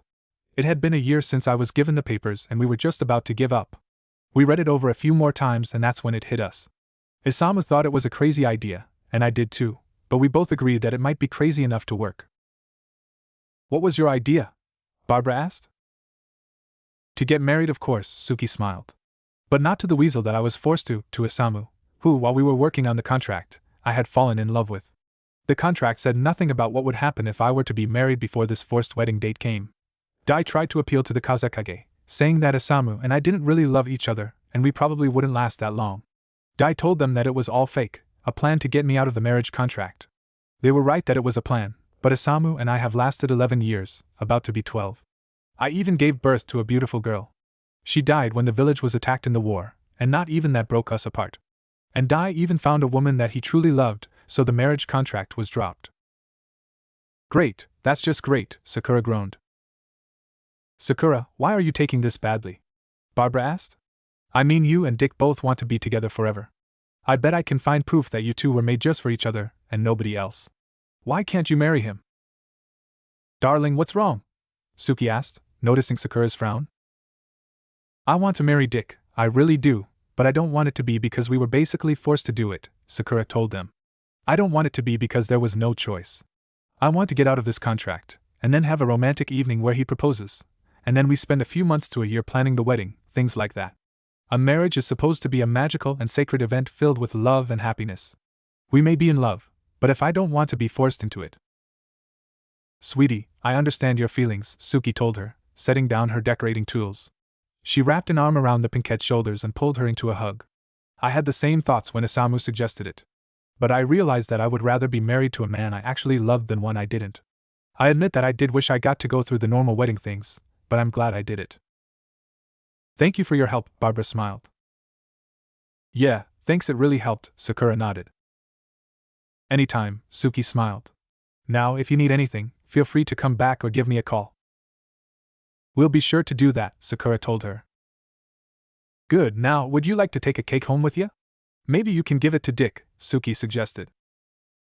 I would love to, but I'm afraid it would be impossible, Sakura sighed. We have to take a 3-day walk through the desert, and then 2 more days to get to the nearest city with an airport. And we should get going right away, Barbara told her. We're needed back at home. Well, I understand, Suki nodded. Just promise me that you come here to share a wedding cake with Dick. It'll be on the house. Thank you, Sakura smiled. Bloodhaven. March 20th. Dick sighed as he entered his apartment, running his fingers through his hair. Hey, Sakura greeted from the couch. Dick looked over at her and smirked. Clearly I need to get a new security system, he joked, sitting next to her. Sakura laughed lightly and pecked his lips. Guess what? Sakura smiled, wrapping her arms around his neck and sliding closer. What? Dick muttered between kisses. Babs and I may have found a solution to this marriage contract, Sakura told him. Dick pulled away and looked at her in shock. Sakura giggled and gently tugged off Dick's domino mask so she could see his widened eyes. That's great, Dick smiled, kissing her passionately. Maybe not, Sakura told him. Suki, the woman Barbara and I went to see for help. She looked over her contract for a year and found a solution. What was the solution? Dick asked. Dick, can you just promise me that this would be used as a last resort? Sakura requested. That depends on what it is, Dick told her honestly. All right, Sakura nodded. She got out of the marriage contract by marrying someone else. And Barbara and I looked over the contract front to back to front on the flight home, and Hiroki didn't write anything for if I was already married by the time the contract was supposed to be fulfilled. Well, that does explain a lot, especially what Bart said, Dick muttered. My thoughts exactly, Sakura nodded. But Dick, I want to marry you, I really do, but I don't want to be forced into it. I want to have time to plan it, and do the normal things couples get to do for a wedding. Plus, I'm not even 18 yet. I know, Dick sighed, stroking her face. If you don't find a way out by the time the contract has to be fulfilled, then we'll get married. Deal, Sakura nodded. Dick smiled and pulled her close, giving her a kiss. Hey, is something else wrong? Sakura asked. You seemed upset. You can tell, huh? Nightwing frowned sadly. Of course I can tell, Sakura giggled, rubbing their noses together. Now what's wrong? Blossom, there's something you need to know. Mount Justice. March 21st. Sakura walked down the steps into the grotto, her hands stuffed into her jacket pockets. She noticed that the younger boys were already standing at Artemis's holographic statue. Tears sprang to her eyes at the sight of the statue. She quietly walked over to the statue and stood next to Tim. How you holding up? He asked quietly. Fine, this isn't the first time I've dealt with death, and unfortunately, it's far from being the last, Sakura sighed. Now I'm just regretting taking that trip with Batgirl. I didn't even know Artemis was rejoining the team, and now I never even saw her after I came back. And this is my first glimpse of her, a statue to honor her memory. That's honestly the part that hurts the most. I really should have gone to Palo Alto to visit her. That should have been a top priority, but my mind was elsewhere. How's Sherry? Tim asked. I know Artemis wasn't her favorite, especially because you looked up to her, but is she leaving you alone? Yeah, ever since the war ended she's only talked to me when I'm alone, Sakura nodded. Even then, she rarely speaks up. The two stood in silence that was only shattered by the sound of crunching chips. The group looked at Bart, who sheepishly swallowed the freeze-dried chicken whizzies in his mouth. Sorry, morning makes me hungry, he apologized. A speedster and his metabolism, Sakura smirked. Jamie glared at Bart and grabbed his shirt, dragging him away from the group. Somebody's in trouble, Garfield smirked. Sakura nodded in agreement and looked around, her eyes falling on the memorial for Jason. She walked over to it, staring up at the young face. Do you miss him? Tim asked, stepping beside her. Like crazy, if you can believe it, Sakura chuckled. From the moment Batman told me that this scrawny young boy had been trying to steal the tires to the Batmobile, I knew Jason was a keeper. He was like my little brother, and he knew it too. He took every opportunity to annoy me, pick a fight, interrupt me and Bertie, and he was just an all-around pest. But he was happy. Heck, even Sherry adored him. He was spunky, got into trouble and never took no for an answer. He never gave up and he was just a ball of energy. Once Jason met her, he declared that I was the coolest big sister ever. I got major points for having Sherry. Yeah, Nightwing told me about his reaction to Sherry, Tim nodded. Didn't he wolf whistle or something? Sakura laughed, nodding her head. Oh yeah, he thought Sherry was hot. And she broke his arm for that, Sakura told him. You know, the last thing he told me was don't die, alright. I don't want to go to a fucking funeral for you. And that was word for word too.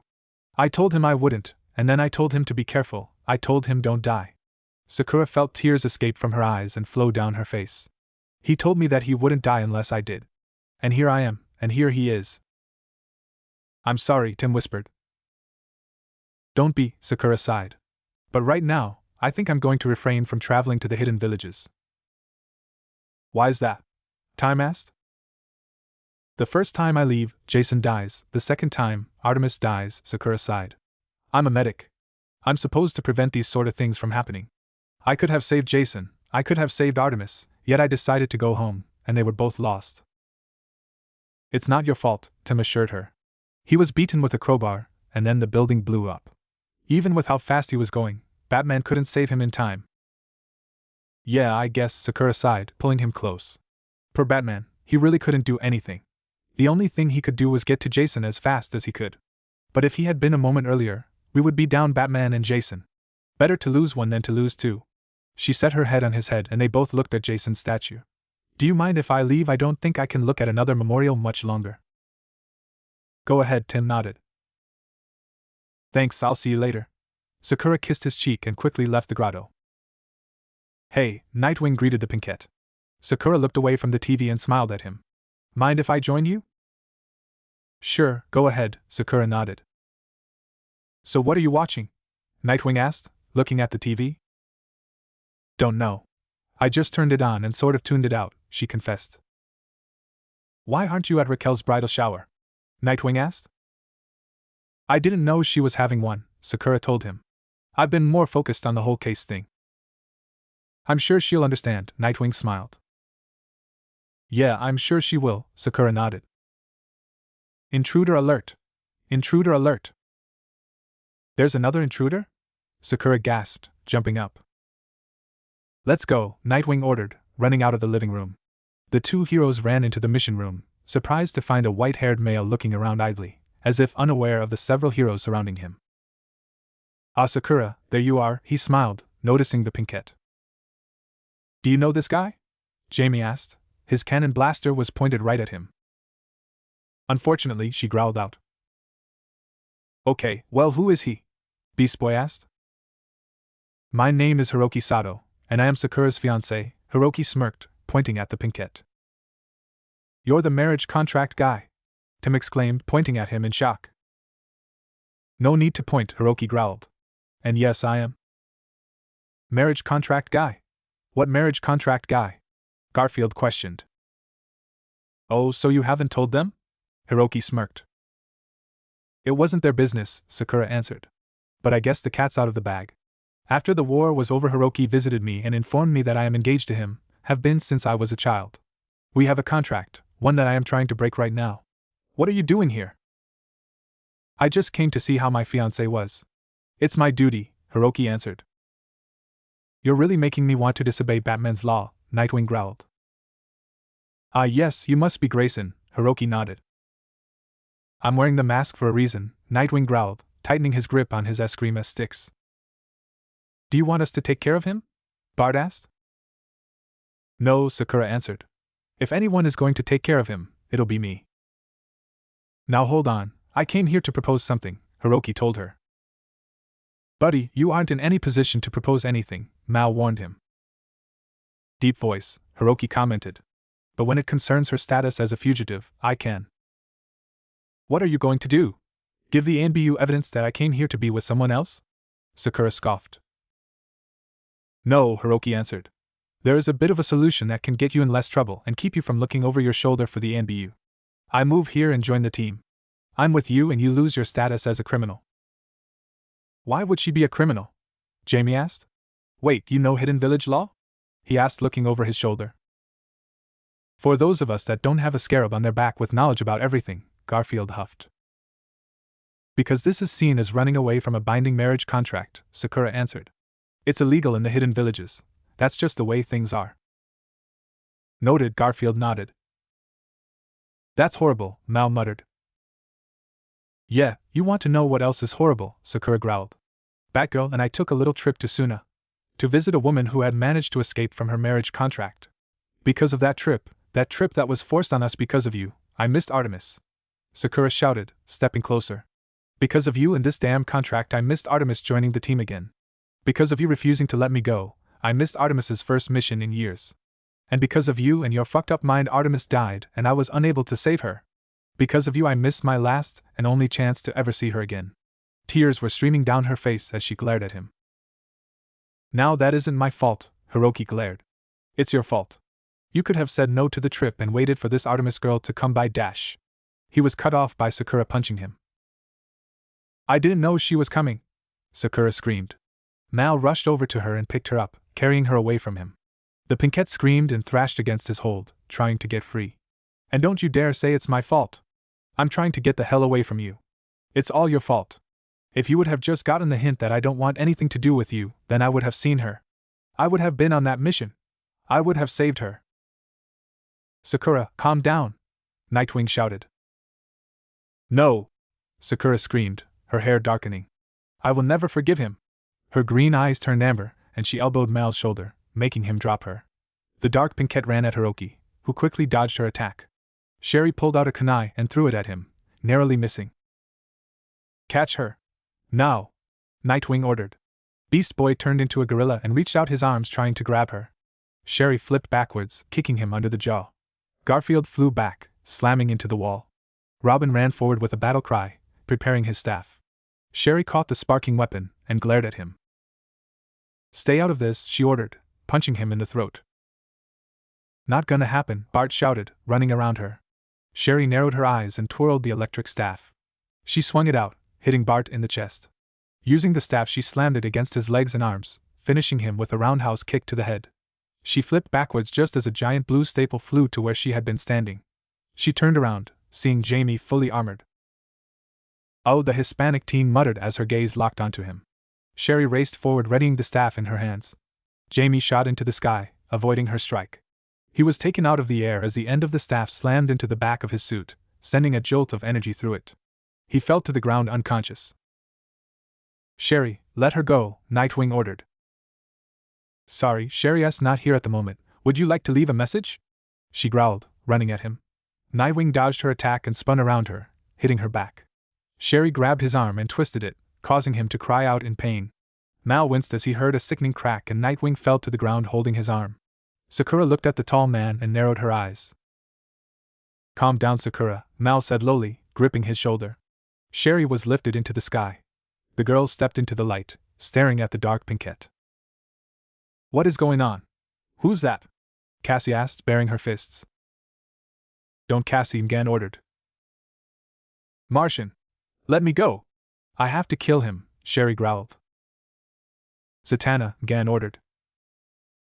"On it," the magician nodded, clapping her hands together. "Peel's Irek," she ordered. Sherry smirked as she stayed awake. "Okay, she isn't falling asleep." "Of course I'm not, like I said, Sherry's not here at the moment, so try again," she growled. "Fine, I will," Zatanna huffed, holding up her hands. "Peel's Nipter I'll rig," Zatanna ordered. Sherry's head slowly dropped, and she fell asleep, slowly returning to normal. "That was Sakura?" Cassie gasped. "We need to get her to the medic bay, along with everyone else," Mgan sighed. "Do you know what triggered this?" Karen asked Mal, wrapping bandages around his shoulder. "Yeah, her fiancé," Mal ordered. "He just showed up and she snapped." "Hiroki was here?" Barbara gasped. "Yeah, he was," Nightwing hissed as she wrapped his arm. "Sorry," Barbara hissed. "Oh, now I'm really glad that staff of yours didn't hit me when I first came," Bart groaned, looking at Tim. "I'm totally feeling the mode." "What happened exactly?" Cassie asked. "No clue," Tim muttered. He coughed violently and cleared his throat with a wince. She got it in her head that it was Hiroki's fault that Artemis died. "Why would she think that?" Zatanna asked. "She said that it was his fault. If they didn't have the marriage contract, then Sakura believes she might have been able to save Artemis," Nightwing told them. "What does a marriage contract have to do with anything?" Mgan asked. "Sakura was promised to Hiroki when she was a baby," Barbara informed them. "I've been trying to help her out of the contract so she doesn't have to marry him. Remember that trip we took?" "Yeah, you went chasing a lead for a case, right?" Jamie asked. "My God, just shut up, my head hurts enough," he groaned at the scarab. "We went to Suna, the sand village. There was a woman who was able to get out of her marriage contract, so we went to her for help and advice," Barbara answered. "After we got off the plane, it took a collective 5 days to travel to the village by foot, which was the only way we could get there. We spent a day in Suna, gathering information, and then we left. The entire trip took 11 days, that's almost 2 weeks. We had no idea that Artemis was going to rejoin the team, much less that she would." Barbara trailed off, biting her lip and shaking her head. "She thinks that if it wasn't for the trip, which was because of the marriage contract with Hiroki, she would have been able to go on the last mission and save Artemis," Mgan summarized. "That's about right," Nightwing nodded. "But still, to think she snapped so badly that she turned into Sherry," Barbara whispered. "I didn't," Sakura confessed softly. The teen turned to look at her and gasped, seeing that she was awake. Sakura groaned and sat up in the medical bed. "I didn't turn into Sherry." "But we saw the transformation," Nightwing reminded her. "Sherry doesn't exist anymore," Sakura told them, hanging her head in shame. "I was taken by the Akatsuki once they had found out about her. They wanted to know how it was possible, how it was done. They tortured me and experimented on me just to see how I would react. To see what drew Sherry out. I told them time and time again that I didn't know. I didn't know how she got into my body, only that my parents had performed some weird twist of magic and chakra. They never believed me, well, not until Sasuke joined and told them that I was telling the truth. Then it was his suggestion that they seal Sherry away so I could never turn into her. They managed to seal her away, lock her up and throw away the key. They locked her away, but they couldn't get rid of the transformation. It had basically become a part of me, my superpower. I could no longer hear her voice, feel her presence. I was all alone. She curled into a ball, gripping her arms. But I've heard you talk to her. We've all heard you talk to her, Jamie protested. Sakura shook her head and lifted her head to look at them. I only pretended that she was there. I couldn't cope with not having her, so I just sort of pretended that she was still there, and that everything was fine, Sakura told them. That's why we didn't hear Sherry and Byalia, Gan gasped. And now that I think about it, your voice didn't deepen when you transformed, Nightwing noted. Remember when Superba had those shield patches? Sakura asked. How could we forget? Zatanna said. The transformation is now like that. I get stronger, and I lose control of my emotions. My mind becomes clouded and focuses on one thing. This time it was Hiroki. Anything that got in my way, whether it was friend or foe, I attacked. It was how I got away from the Akatsuki. Sherry just pulls out my fight or flight instinct and amplifies it. Unfortunately, it gets stuck on fight mode, Sakura sighed.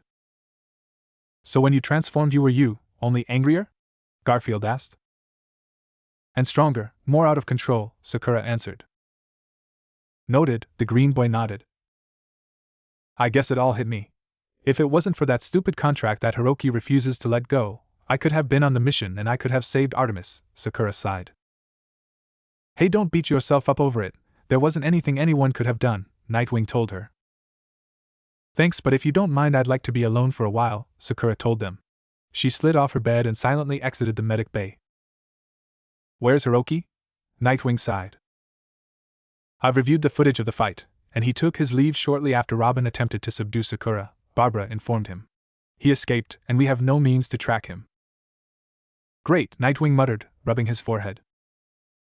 Don't worry, she'll be fine, she just needs some time to calm herself down, Barbara assured them.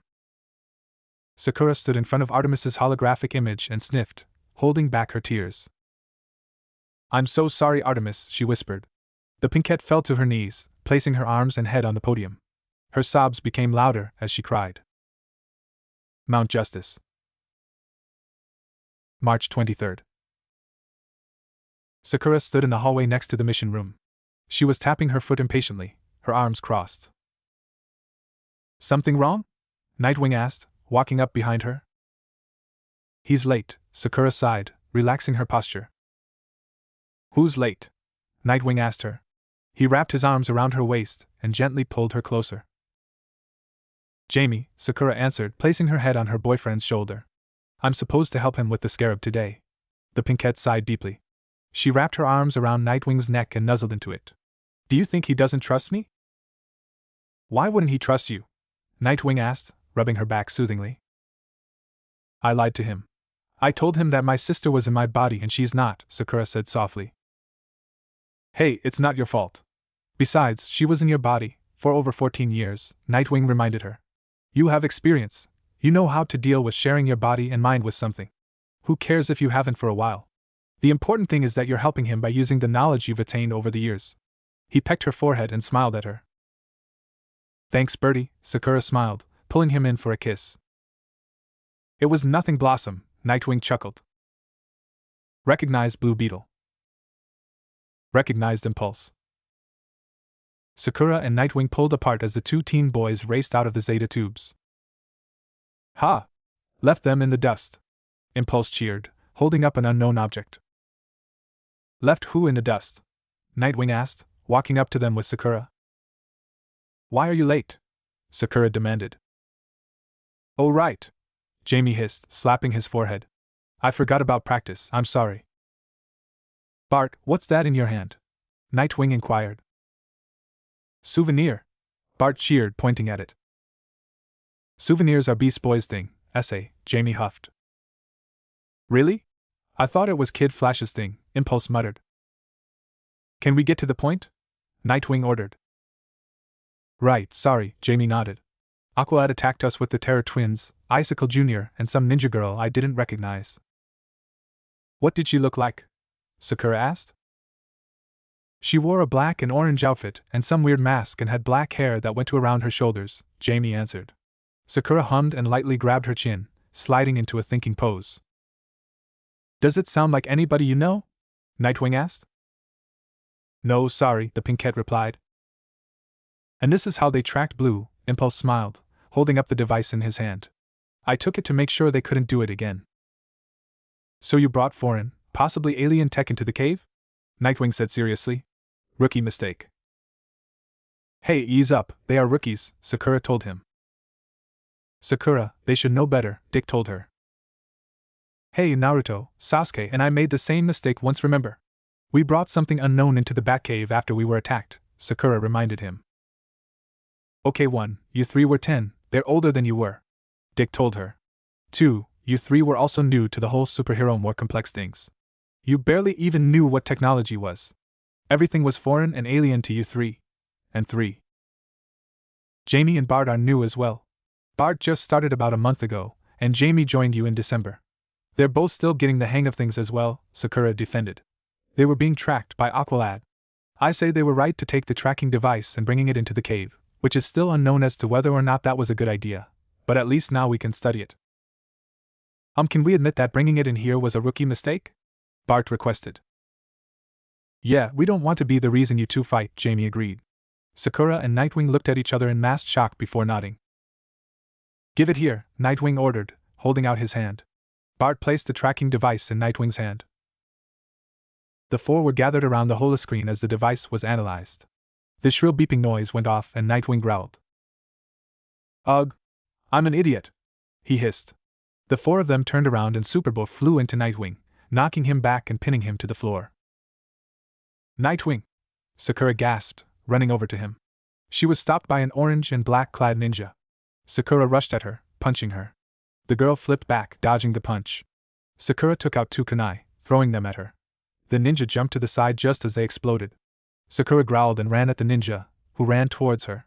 The ninja flipped over the Pinkette and grabbed her face, slamming her onto the ground. Sakura groaned and turned her head, watching the ninja girl quickly run over to Nightwing and knocking him down. She straddled him and placed a collar on him. Sorry, no superpowers for you to turn off, Nightwing smirked. He hooked his legs around her head and threw her off of him. Nightwing stood up and ran over to Sakura, only to stop short when the collar electrocuted him. Nightwing! Sakura screeched, sitting up and staring at him as he fell to the ground unconscious. Sakura looked at the female ninja, who held a trigger in her hand. You! How dare you hurt him! She shouted in anger. Kunoichi no! Blue Beetle shouted as Sakura's hair and eyes darkened. Sakura ran forward and slammed her fists against the ninja, who rolled out of the way. A large crater was created by Sakura's strength. The Pinkette redirected herself and launched her body at the female ninja, tackling her to the ground. How dare you hurt Nightwing! Sakura screamed, punching the girl in the face. You will pay! Collar her now! The ninja shouted. Tommy Terra ran at Sakura and grabbed her, picking her up. Sakura let out a scream and freed her arm, slamming it against his face. Tommy quickly tightened his hold on her and took out a collar, clicking it around her neck. Sakura screamed in pain as she was electrocuted and her form returned to normal. You may have stopped my powers, but you can't stop my chakra, Sakura hissed, placing a hand on Tommy's arm. The blonde twin let out a shout of shock as he let go of the Pinkette and fell to the ground. Tommy! Tuppence shouted in horror. She tossed Beast Boy aside and ran over to her brother. What did you do to me? Tommy groaned. His foot twitched, and he winced in pain. I just rewrote your nervous system, Sakura smirked. Your motor functions have been randomized. Move a leg and you end up moving your ear. Move your arm and then there goes your leg. Of course, that's just an example. I don't know what exactly happened, I just know that everything has been randomized. You'll pay for that, Tuppence shouted. Sakura avoided the oncoming fist and punched Tuppence in the gut. She pulled her hand back quickly, clutching it. I'm stronger than I look, Tuppence smirked, punching her in the face. Sakura's entire world went black. Sakura, Beast Boy, and Impulse groaned as they came to their senses. Blue Beetle was between them. Still unconscious, the Pinkette looked around and noticed they were inside a ship. Out the window they could see Mount Justice slowly growing smaller. Can't believe we didn't end Super Bowl when we had the chance, Tommy groaned. And I can't believe you wouldn't let me kill this pink-haired bitch, Tuppence agreed, glaring at Sakura. The Pinkette glared right back at her and, in act or childish rage, stuck her tongue out. Tuppence growled at her and was about to attack her, but was stopped by a glare from Aqualad. Boss still has a soft spot for his old team, Icicle Jr. huffed. Tigress, do it, Aqualad ordered. You sure? The ninja asked. Do it, Aqualad repeated. Sakura looked over her shoulder and saw the maskless, black-haired woman hold up a trigger. They locked eyes and for a moment Tigress froze. She then smirked at the pinkette and slammed her thumb against the button. Sakura's head whipped forward and she, Beast Boy, and Impulse watched the mountain explode. Beast Boy gasped in shock. No! No! Impulse shouted. Nightwing! Superba! Sakura cried. Say bye-bye to your little friends, Tommy taunted. There's no way they escaped that blast, Tuppence laughed.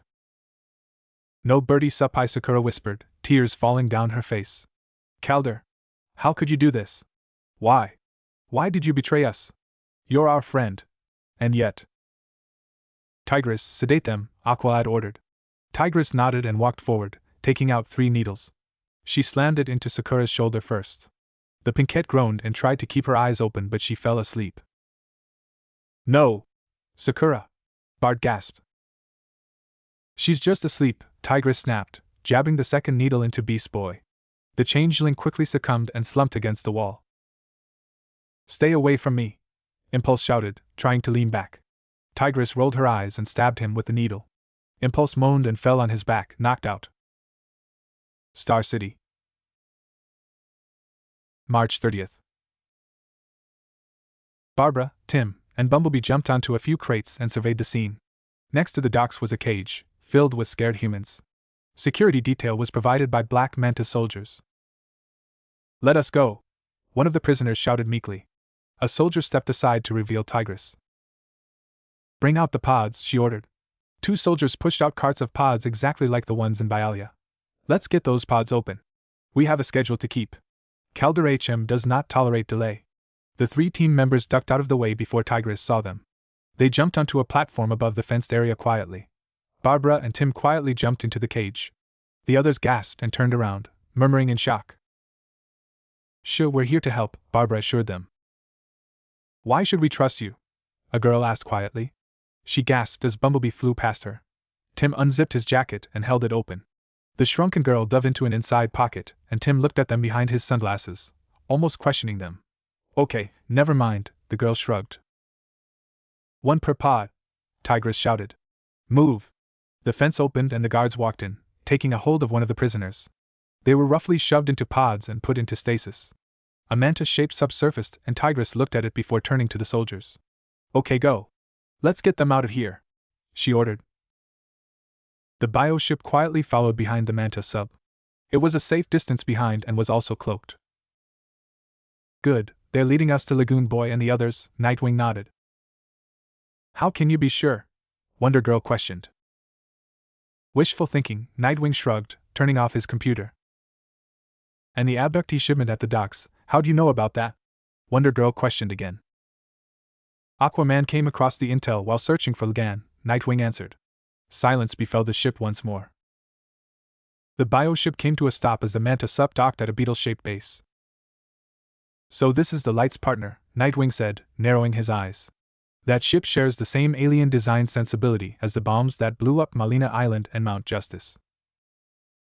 Kinda reminds me of Blue's armor, Cassie commented. Miss M, you're up, Nightwing announced.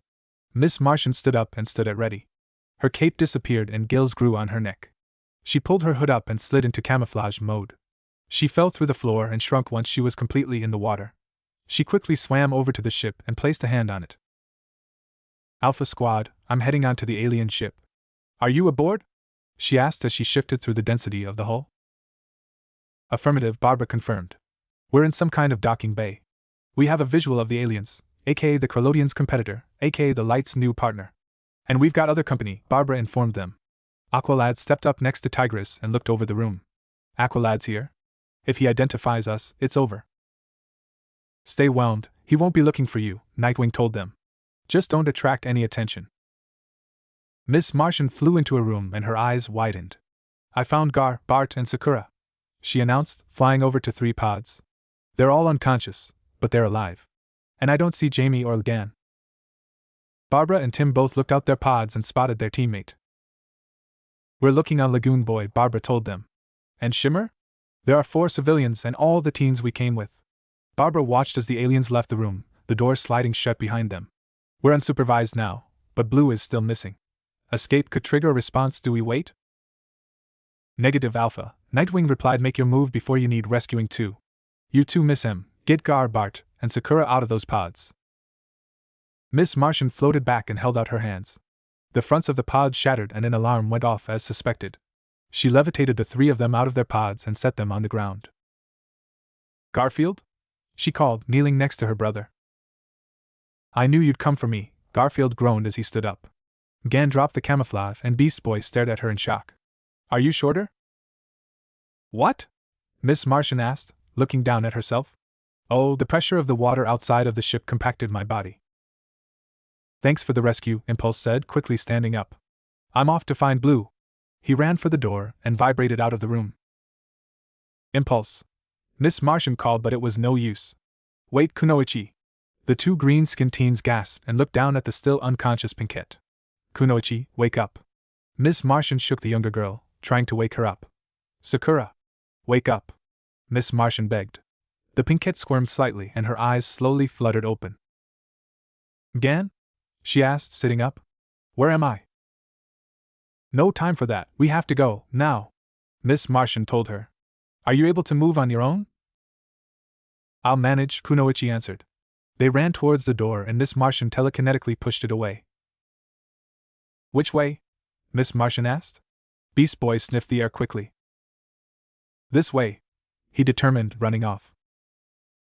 Miss Martian, Beast Boy, and Kunoichi ran through the hallways quickly. Aqualad stepped into sight and Miss Martian gasped. You! She growled.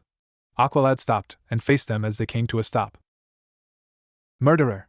The girls chorused. Miss Martian's eyes glowed green and she glared at Aqualad. Calder let out a scream and fell to his knees, gripping his head.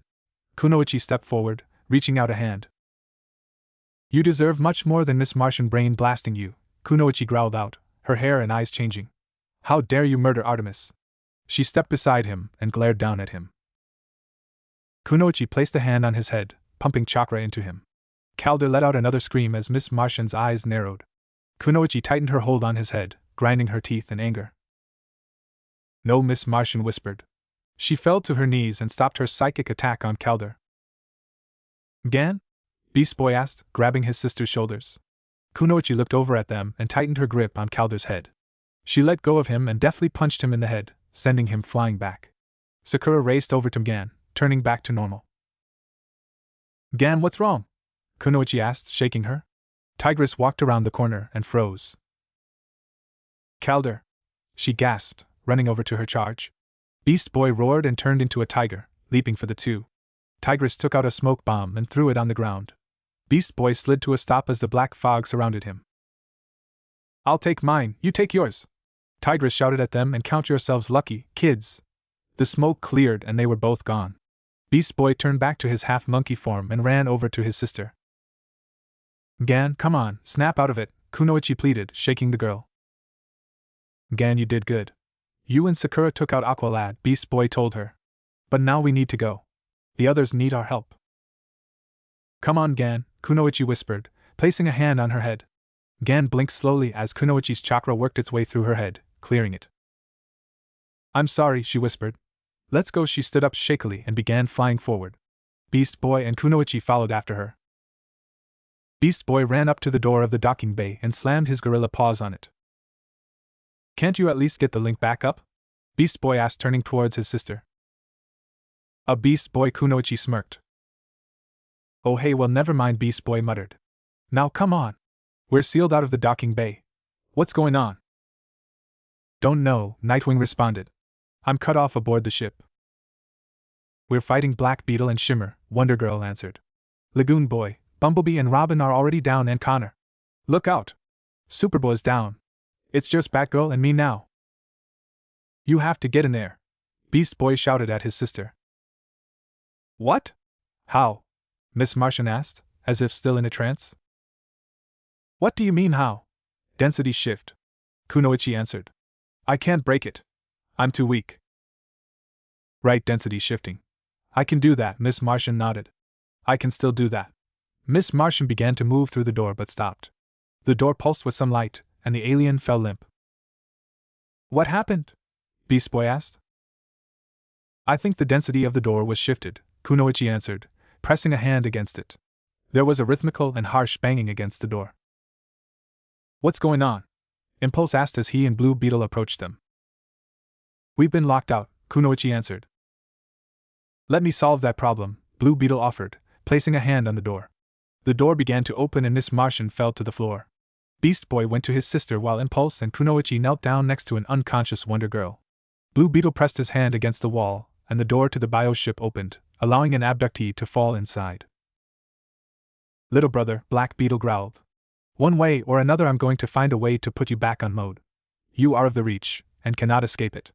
Blue Beetle leaned against the wall and gripped his head, shaking it.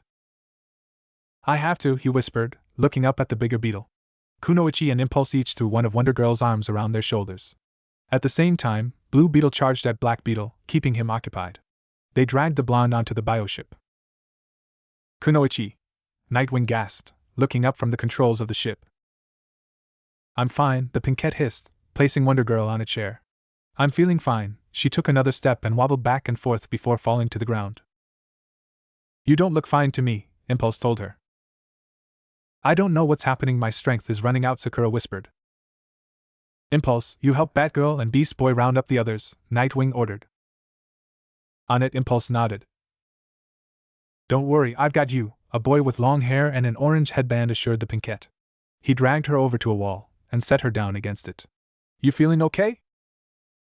Fine, I just need some rest, Kunoichi nodded, leaning against the wall. Water began flowing into the bioship as Beast Boy swung into the ship, holding Robin. Everyone's aboard except Blue, Batgirl announced. Going back in for him, Impulse shouted, running towards the entrance.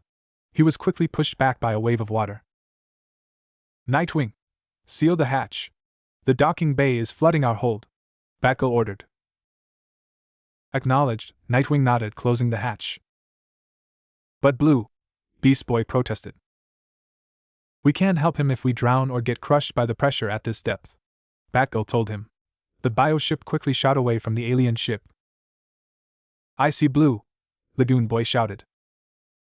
Go get him, Nightwing ordered, quickly opening a small hatch. Lagoon Boy jumped through it, and the water leaked out of the ship. After a few moments, a bubble came through the floor and popped, revealing Lagoon Boy and Blue Beetle. Nice trick, Kunoichi muttered. Jamie gasped as he woke up. His suit quickly retracted and he sat up straighter. It's me, he shouted. Course it is, Bart smiled. Mission accomplished, everyone, nicely done, Nightwing congratulated. Care to take the controls, Miss M? He looked over at Miss Martian, who was staring out the window blankly. I think she's still basking in the glow of victory, Beast Boy said. She and Kunoichi totally nailed Aqualad. You should have seen it. Well, actually, it didn't look like much. But I'm sure it was totally cool inside their heads. What do you mean it didn't look like much? Sakura pouted. Well, you just placed your hand on his head, and she was just battling him psychically. It didn't look like much, Beast Boy told her. I'll have you know I was pumping chakra inside his brain, and using my medical skills to damage it and his body, Sakura shouted at him. She hissed and gripped her head. You okay? Nightwing asked, looking at her with concern. Yeah, I just have a headache. And my body still hurts, Sakura told him. Why don't you go to the back and take a nap? Check on the abductees too, Jamie suggested. Good idea, Bart nodded. I bet the doctor inside of you is just begging to heal them. That I am, Sakura smiled. But I can't do anything right. My chakra system is low. I need a few hours rest in order to replenish it, or some soldier pills, which I don't have on me. But I think I will take a nap, Sakura nodded, standing up. She walked towards the back room of the bioship, and a few of the abductees quieted down when they saw her. Are you feeling better, Kunoichi? Batgirl asked, walking up to her. Yeah, just need some rest, Sakura nodded. She walked past the redhead and sat down in a corner of the room, curling into a ball. She placed her head on her arms and closed her eyes. To top all this off, I'm still stuck in that damn contract. God, my life couldn't possibly get any worse right now. Taos. April 1st. The abducted team members, as well as the 4 abducted teens, plus Neutron, were sitting in the hallway of SDR Lab, waiting to be interviewed by Black Canary. Sakura was sitting sideways in her chair, chewing on the end of her pencil as she looked over the marriage contract to pass the time. However, things were not quiet. Sakura could feel her eyebrows twitch in agitation as Impulse continued to pat his hands against his legs. Continuously. And at super speed. Blue Beetle reached out a hand and grabbed his, glaring at him. Bart looked from Jamie to his hands before wincing.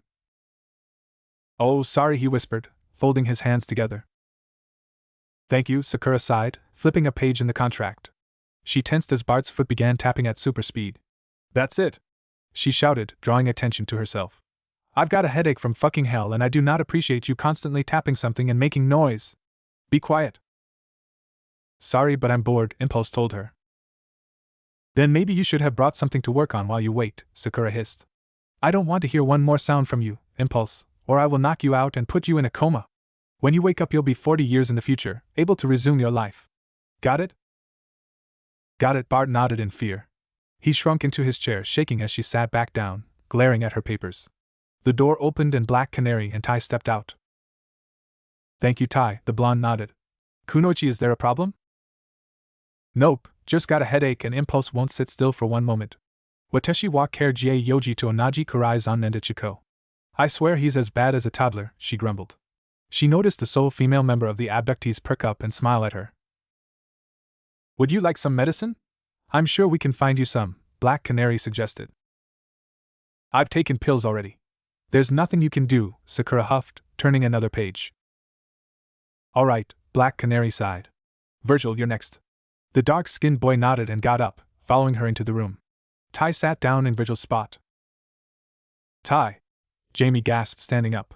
The other teen looked up at him in confusion. "Time to stretch," he corrected, stretching his arms up. "You gotta keep limber." He spun around and sat back down, trying to ignore the glares he was being given. "Baka," Sakura smirked. "That's not a nice thing to call your student," Blue Beetle told her. "Well, when you make a fool of yourself, your mentor has full rights to laugh at your expense," Sakura told him. "Lord knows how many times Jiraiya-sama mocked Naruto for being an idiot."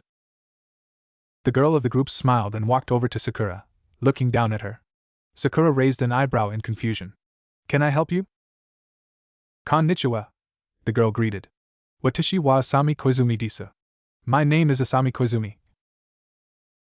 "Konnichiwa, Asami-san, Watashin wa kunoichi desu," Sakura smiled. "Kibun wa do. How are you feeling?" "Subarashi. Great," Asami responded.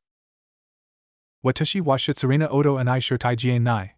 I don't want to sound rude, but Sakura trailed off nervously, looking from the papers in her hands to Asami. "Nani?" Asami asked, tilting her head. "Watashi wa nani ka jiona koto and I torikunda mason nanaka o, watashi wa hontoni sugu and I shurio shite iru koto." I'm working on something important, something I really have to finish soon, Sakura answered. "Mijai, Gomen, right?" "Sorry," Asami nodded, going back to her seat. "Kawaii Kodomo, cute kid," Sakura giggled to herself. Asami overheard her and smiled brightly. Do you have any idea what they just said?" Ugan asked. "They were just introducing themselves," Jamie shrugged. The door opened and Virgil stepped out. He stood next to the group of abductees, crossing his arms in irritation. Black Canary opened the door a moment later. "Asami, if you please," she called. Asami nodded and stood up, entering the room. The hallway fell into silence once more until Black Canary opened the door with a sigh. "Kunoichi." "Yes?" The pinkette smirked, twirling her pencil between her fingers. "You know what, get in here," Black Canary muttered. Sakura stood up and entered the room. Once the door closed again, the teens chuckled lightly. "Take a seat," Black Canary ordered. Sakura sat down next to Asami, giving the girl a smile. "Are you ready to get started?" Black Canary asked. "Anata hajimura tame and I junbai jie dekaita mesa ka?" Sakura translated. "Hi," Asami nodded. "What exactly happened when the Reach kidnapped you?" Black Canary asked. Asami quickly shot off, speaking in Japanese. "The Reach tested me. It started as something simple, in fact it tickled a bit. But it kept on increasing and increasing. It felt like I was being torn apart from the inside out," Sakura translated. "Eventually the Reach weren't happy with me and dragged me off. They took me to this room. It was completely bare except for a table and a few weapons. They forced me onto the examination table. I could tell that they were planning on killing me. Once they had strapped me down, I began to panic. I struggled until the bindings broke and I fell to the ground, exhausted. I took off running, but I was caught before I could even make it to the door. Sakura stopped as Asami did. The young girl hesitantly reached out, lightly gripping the red paperclip holder. Watashi wa kore o shio suru koto wa dekimasu ka? Can I use this? Asami asked. Go ahead, Black Canary nodded. Asami gripped the holder, narrowing her eyes.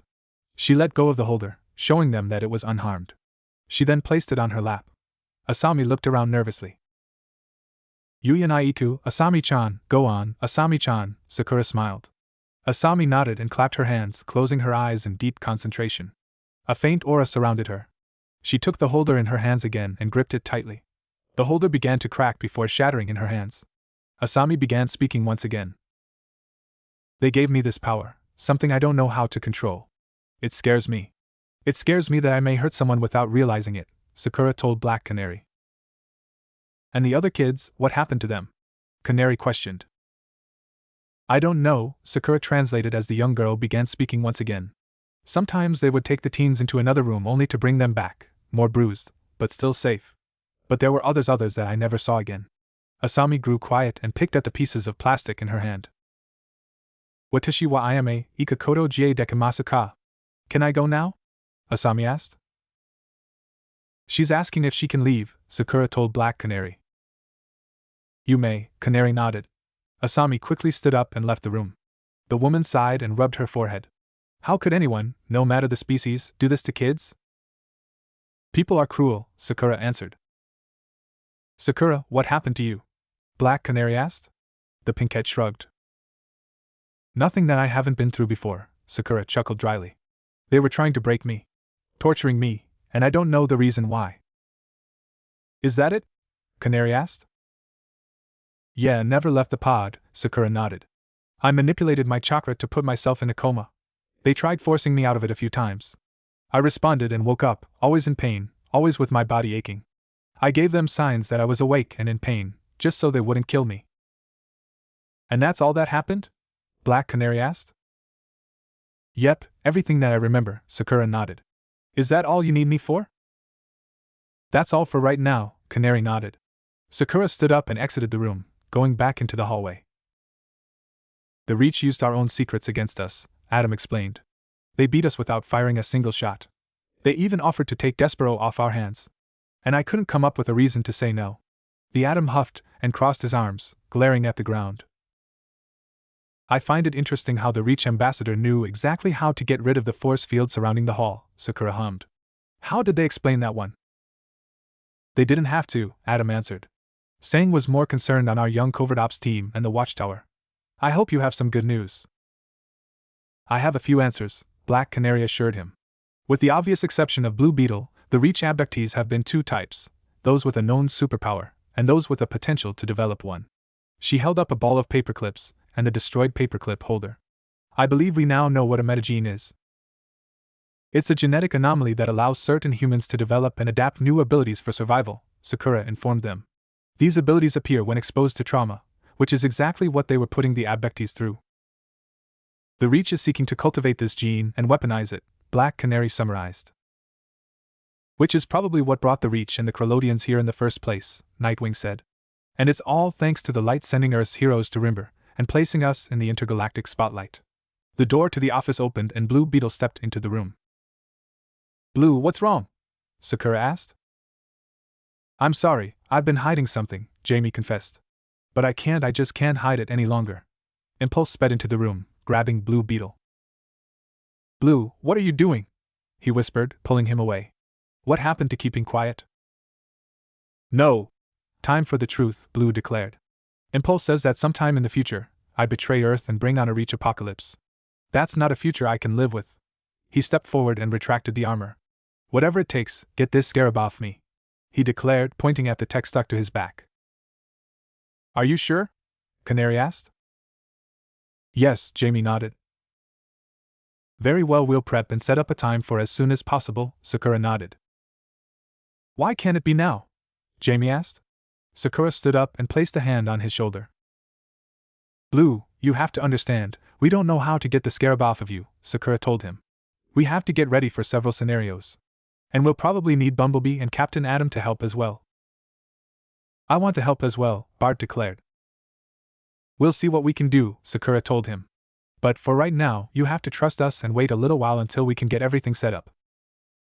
All right, Jamie said with a sigh. Taos. April 7th. Jamie let out a scream of pain and tightened his fists. He was sweating profusely. The Hispanic teen curled up into a tighter ball, squeezing his eyes shut. Sure, it'll be okay, Jamie, Sakura soothed, stroking his hair. No pain, no gain, remember? I know it just hurts, Jamie hissed, breathing heavily. Sakura placed her hand on his forehead, pumping chakra into him. Kunoichi. Try soothing the scarab somehow. Bumblebee shouted through the comm link. All right, Sakura nodded, sliding her hand around Jamie's back. She gently pumped her chakra into the scarab. He's calming down, keep it up, Bumblebee shouted. Sakura, remove your hand, Jamie moaned. Sakura gasped as her hand was shocked.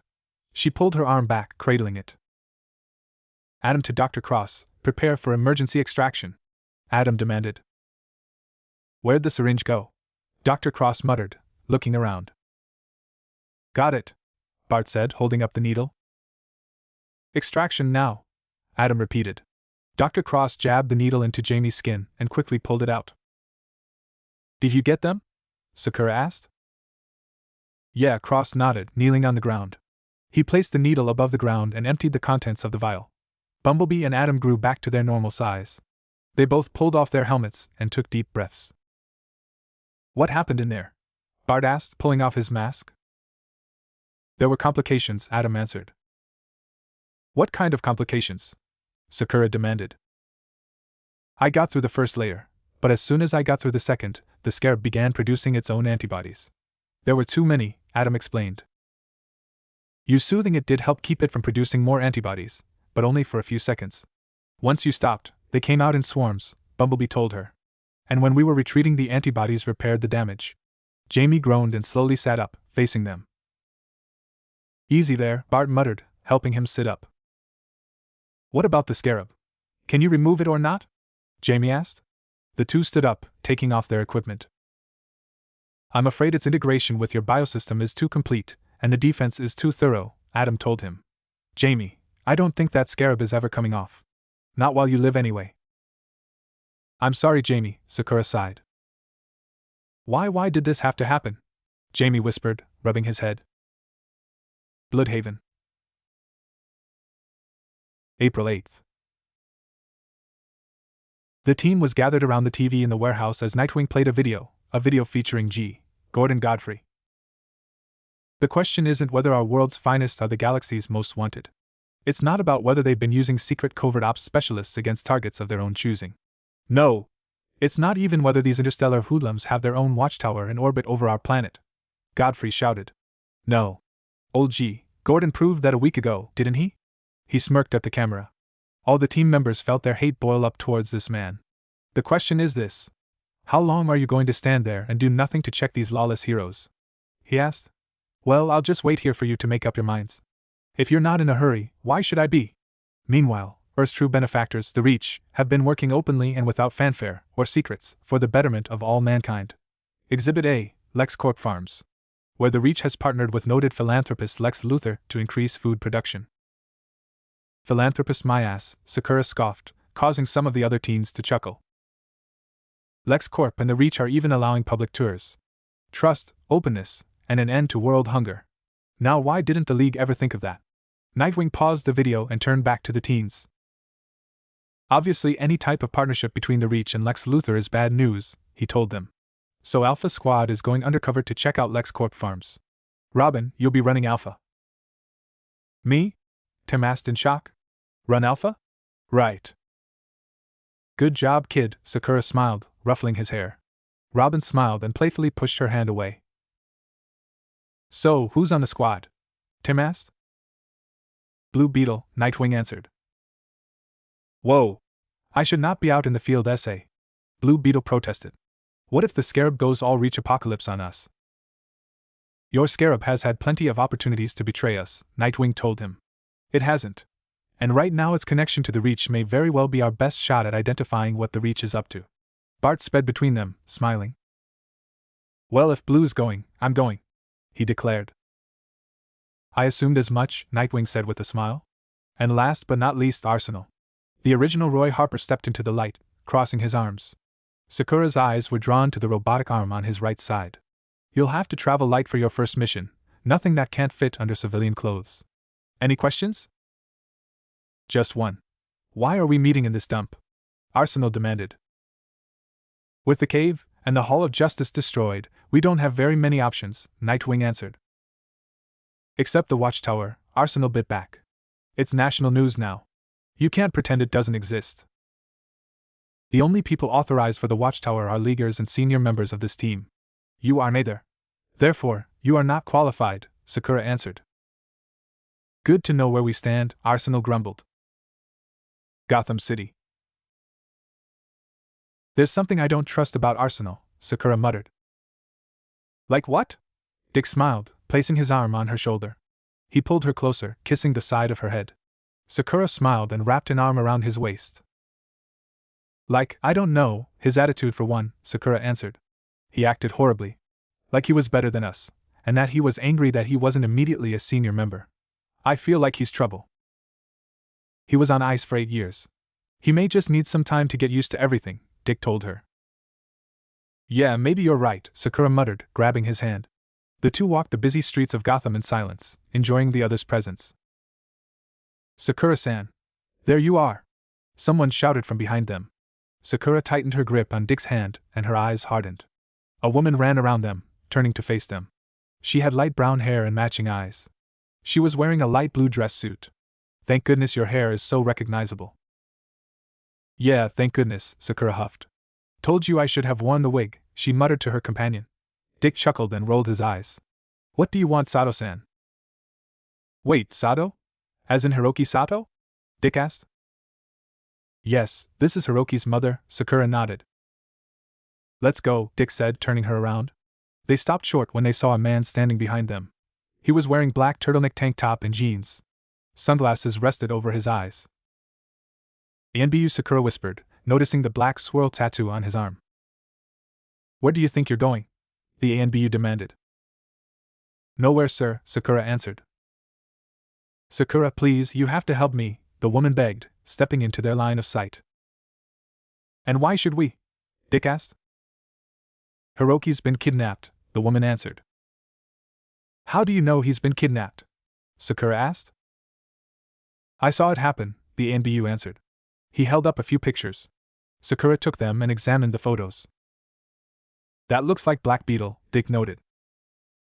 That's exactly what I was thinking, Sakura agreed. She looked back up at Hiroki's mother and the ANBU.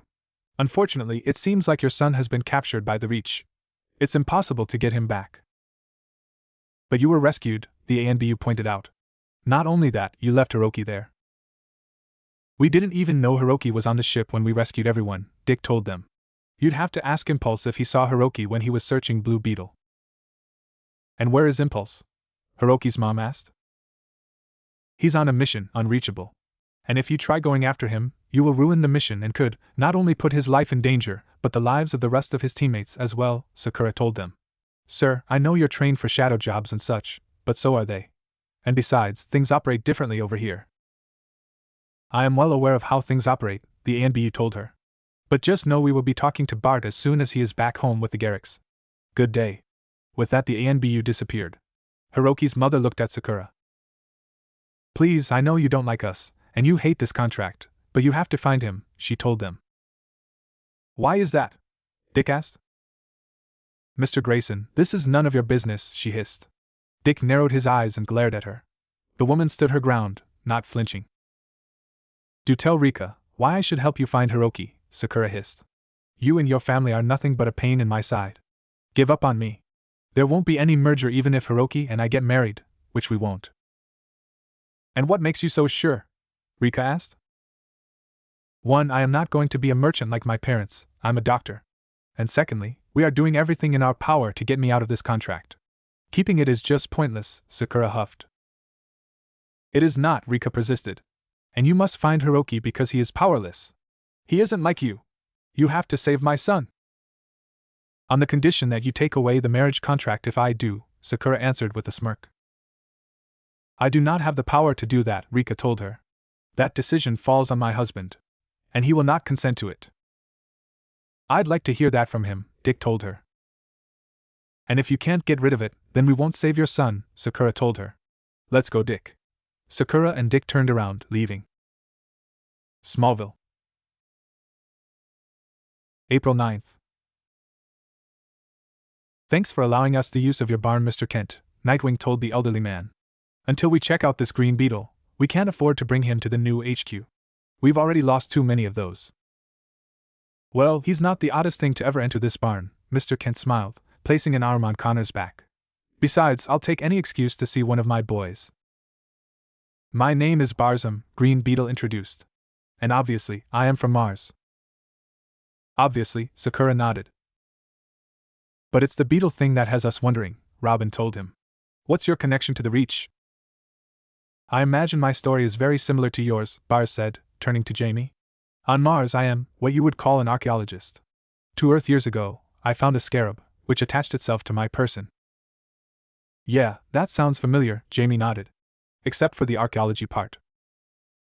And the time you found it, Sakura added. From the scarab, I learned of the Reach, and their plan for the galaxy, Bars announced. Over a millennia ago they sent out scarabs to every planet that showed signs of primitive life. Each scarab binds with, and takes control of its native host, giving them an advanced operative for their inevitable invasion. But my scarab malfunctioned and wasn't able to take full control, Jamie realized. That's why they wanted to kill me and reboot it. So, did your scarab malfunction as well? Arsenal asked. No, Bars answered. It was not prepared for the Martian physiology.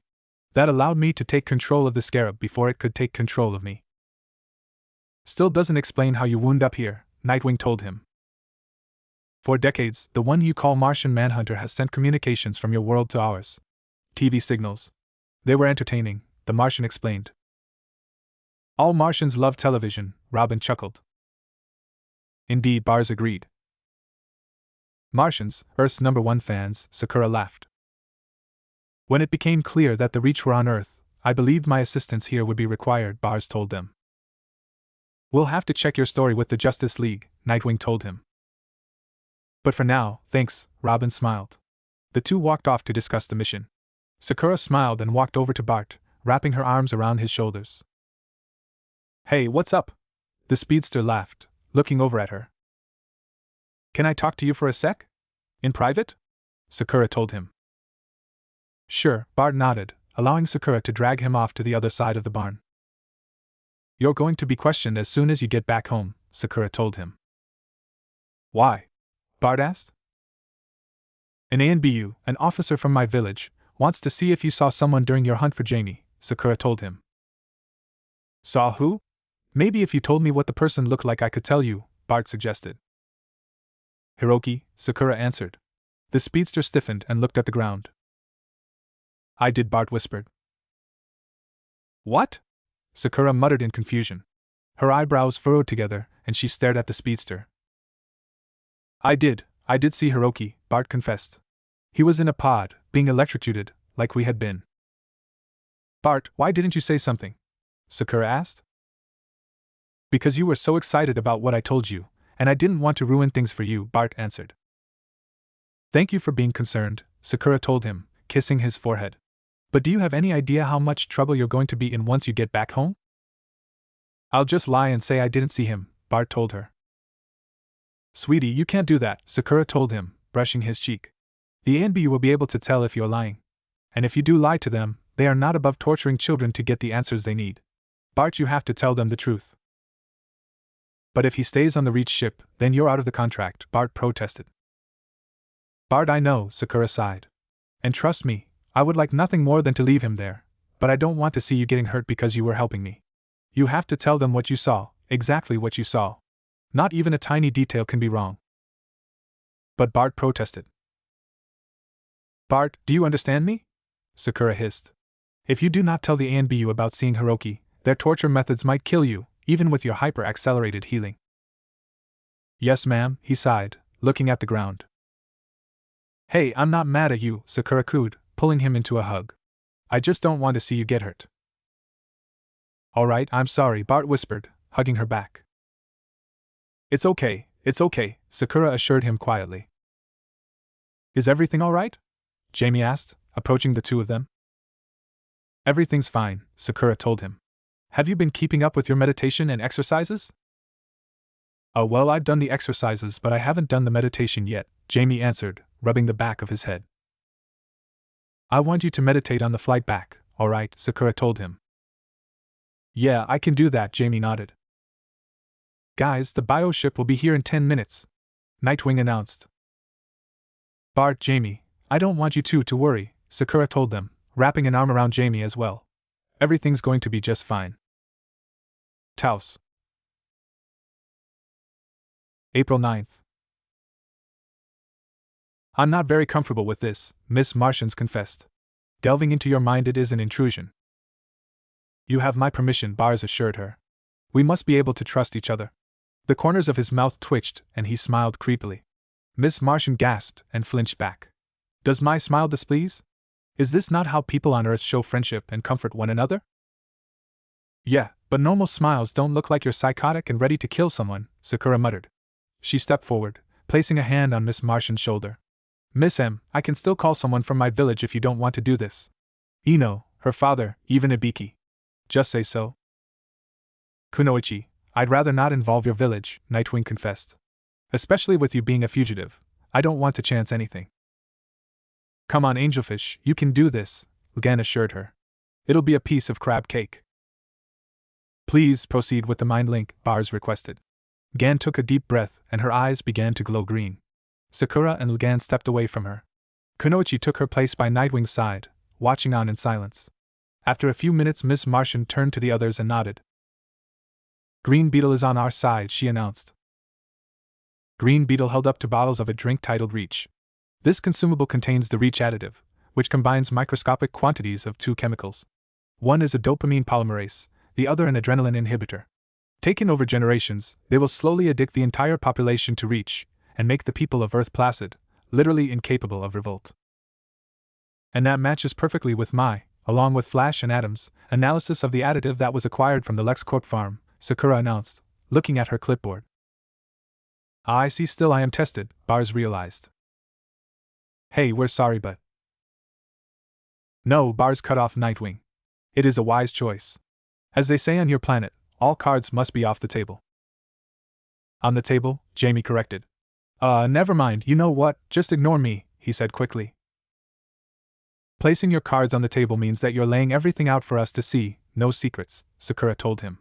To put them off the table means that you're hiding something. Yes, that does make more sense, Bars nodded. Then here is my final card on the table. My scarab informs me that the additive also contains a mitochondrial marker. It acts as a metagene tracer, allowing the Reach to identify and isolate potential superpowered individuals. That would make it easier to weaponize and harvest the metagene, Nightwing realized. Sakura flipped through the papers on her clipboard, examining them. Our analysis didn't reveal that, she announced stiffly. Thank you, Green Beetle, Nightwing nodded. Can't we go public with this? Blue Beetle asked. I'll pass it on to Captain Atom, but the League's credibility is at a record low right now. We'll probably have to bide our time, Nightwing told him. And besides, we don't really have proof, Sakura pointed out. If we go public with this, the Reach could accuse us of placing the additive in ourselves in order to make them look bad. Then they'll offer a few drinks without the additive to give to scientists to disprove us. It wouldn't look good. We'll figure something out, Nightwing told her, placing a hand on her shoulder. As for now, good work, team. Meeting adjourned. Nightwing approached Green Beetle. Do you need a place to stay on Earth? Green Beetle morphed, making himself look like a human male. I will find a place near Taos, and attempt to blend in, Bars told him. Good luck, Nightwing nodded. He turned to Kunoichi, who was still looking over the clipboard with furrowed eyebrows. You coming, Blossom? Yeah, just a sec, Sakura told him, never taking her eyes off the papers. Blue, I want you to practice your drills every chance you get, alright? She called, looking up at him. And add an extra half an hour to meditation. Yes, ma'am, Blue Beetle nodded. As of right now, though, I want you to go home and get some sleep, doctor's orders, she told him sternly. Bart ran up to him, wrapping one of Jamie's arms around his shoulders. Hermano, the night is young. Let's hang out. Bart smiled. The night is over, Blue Beetle groaned, pushing him away.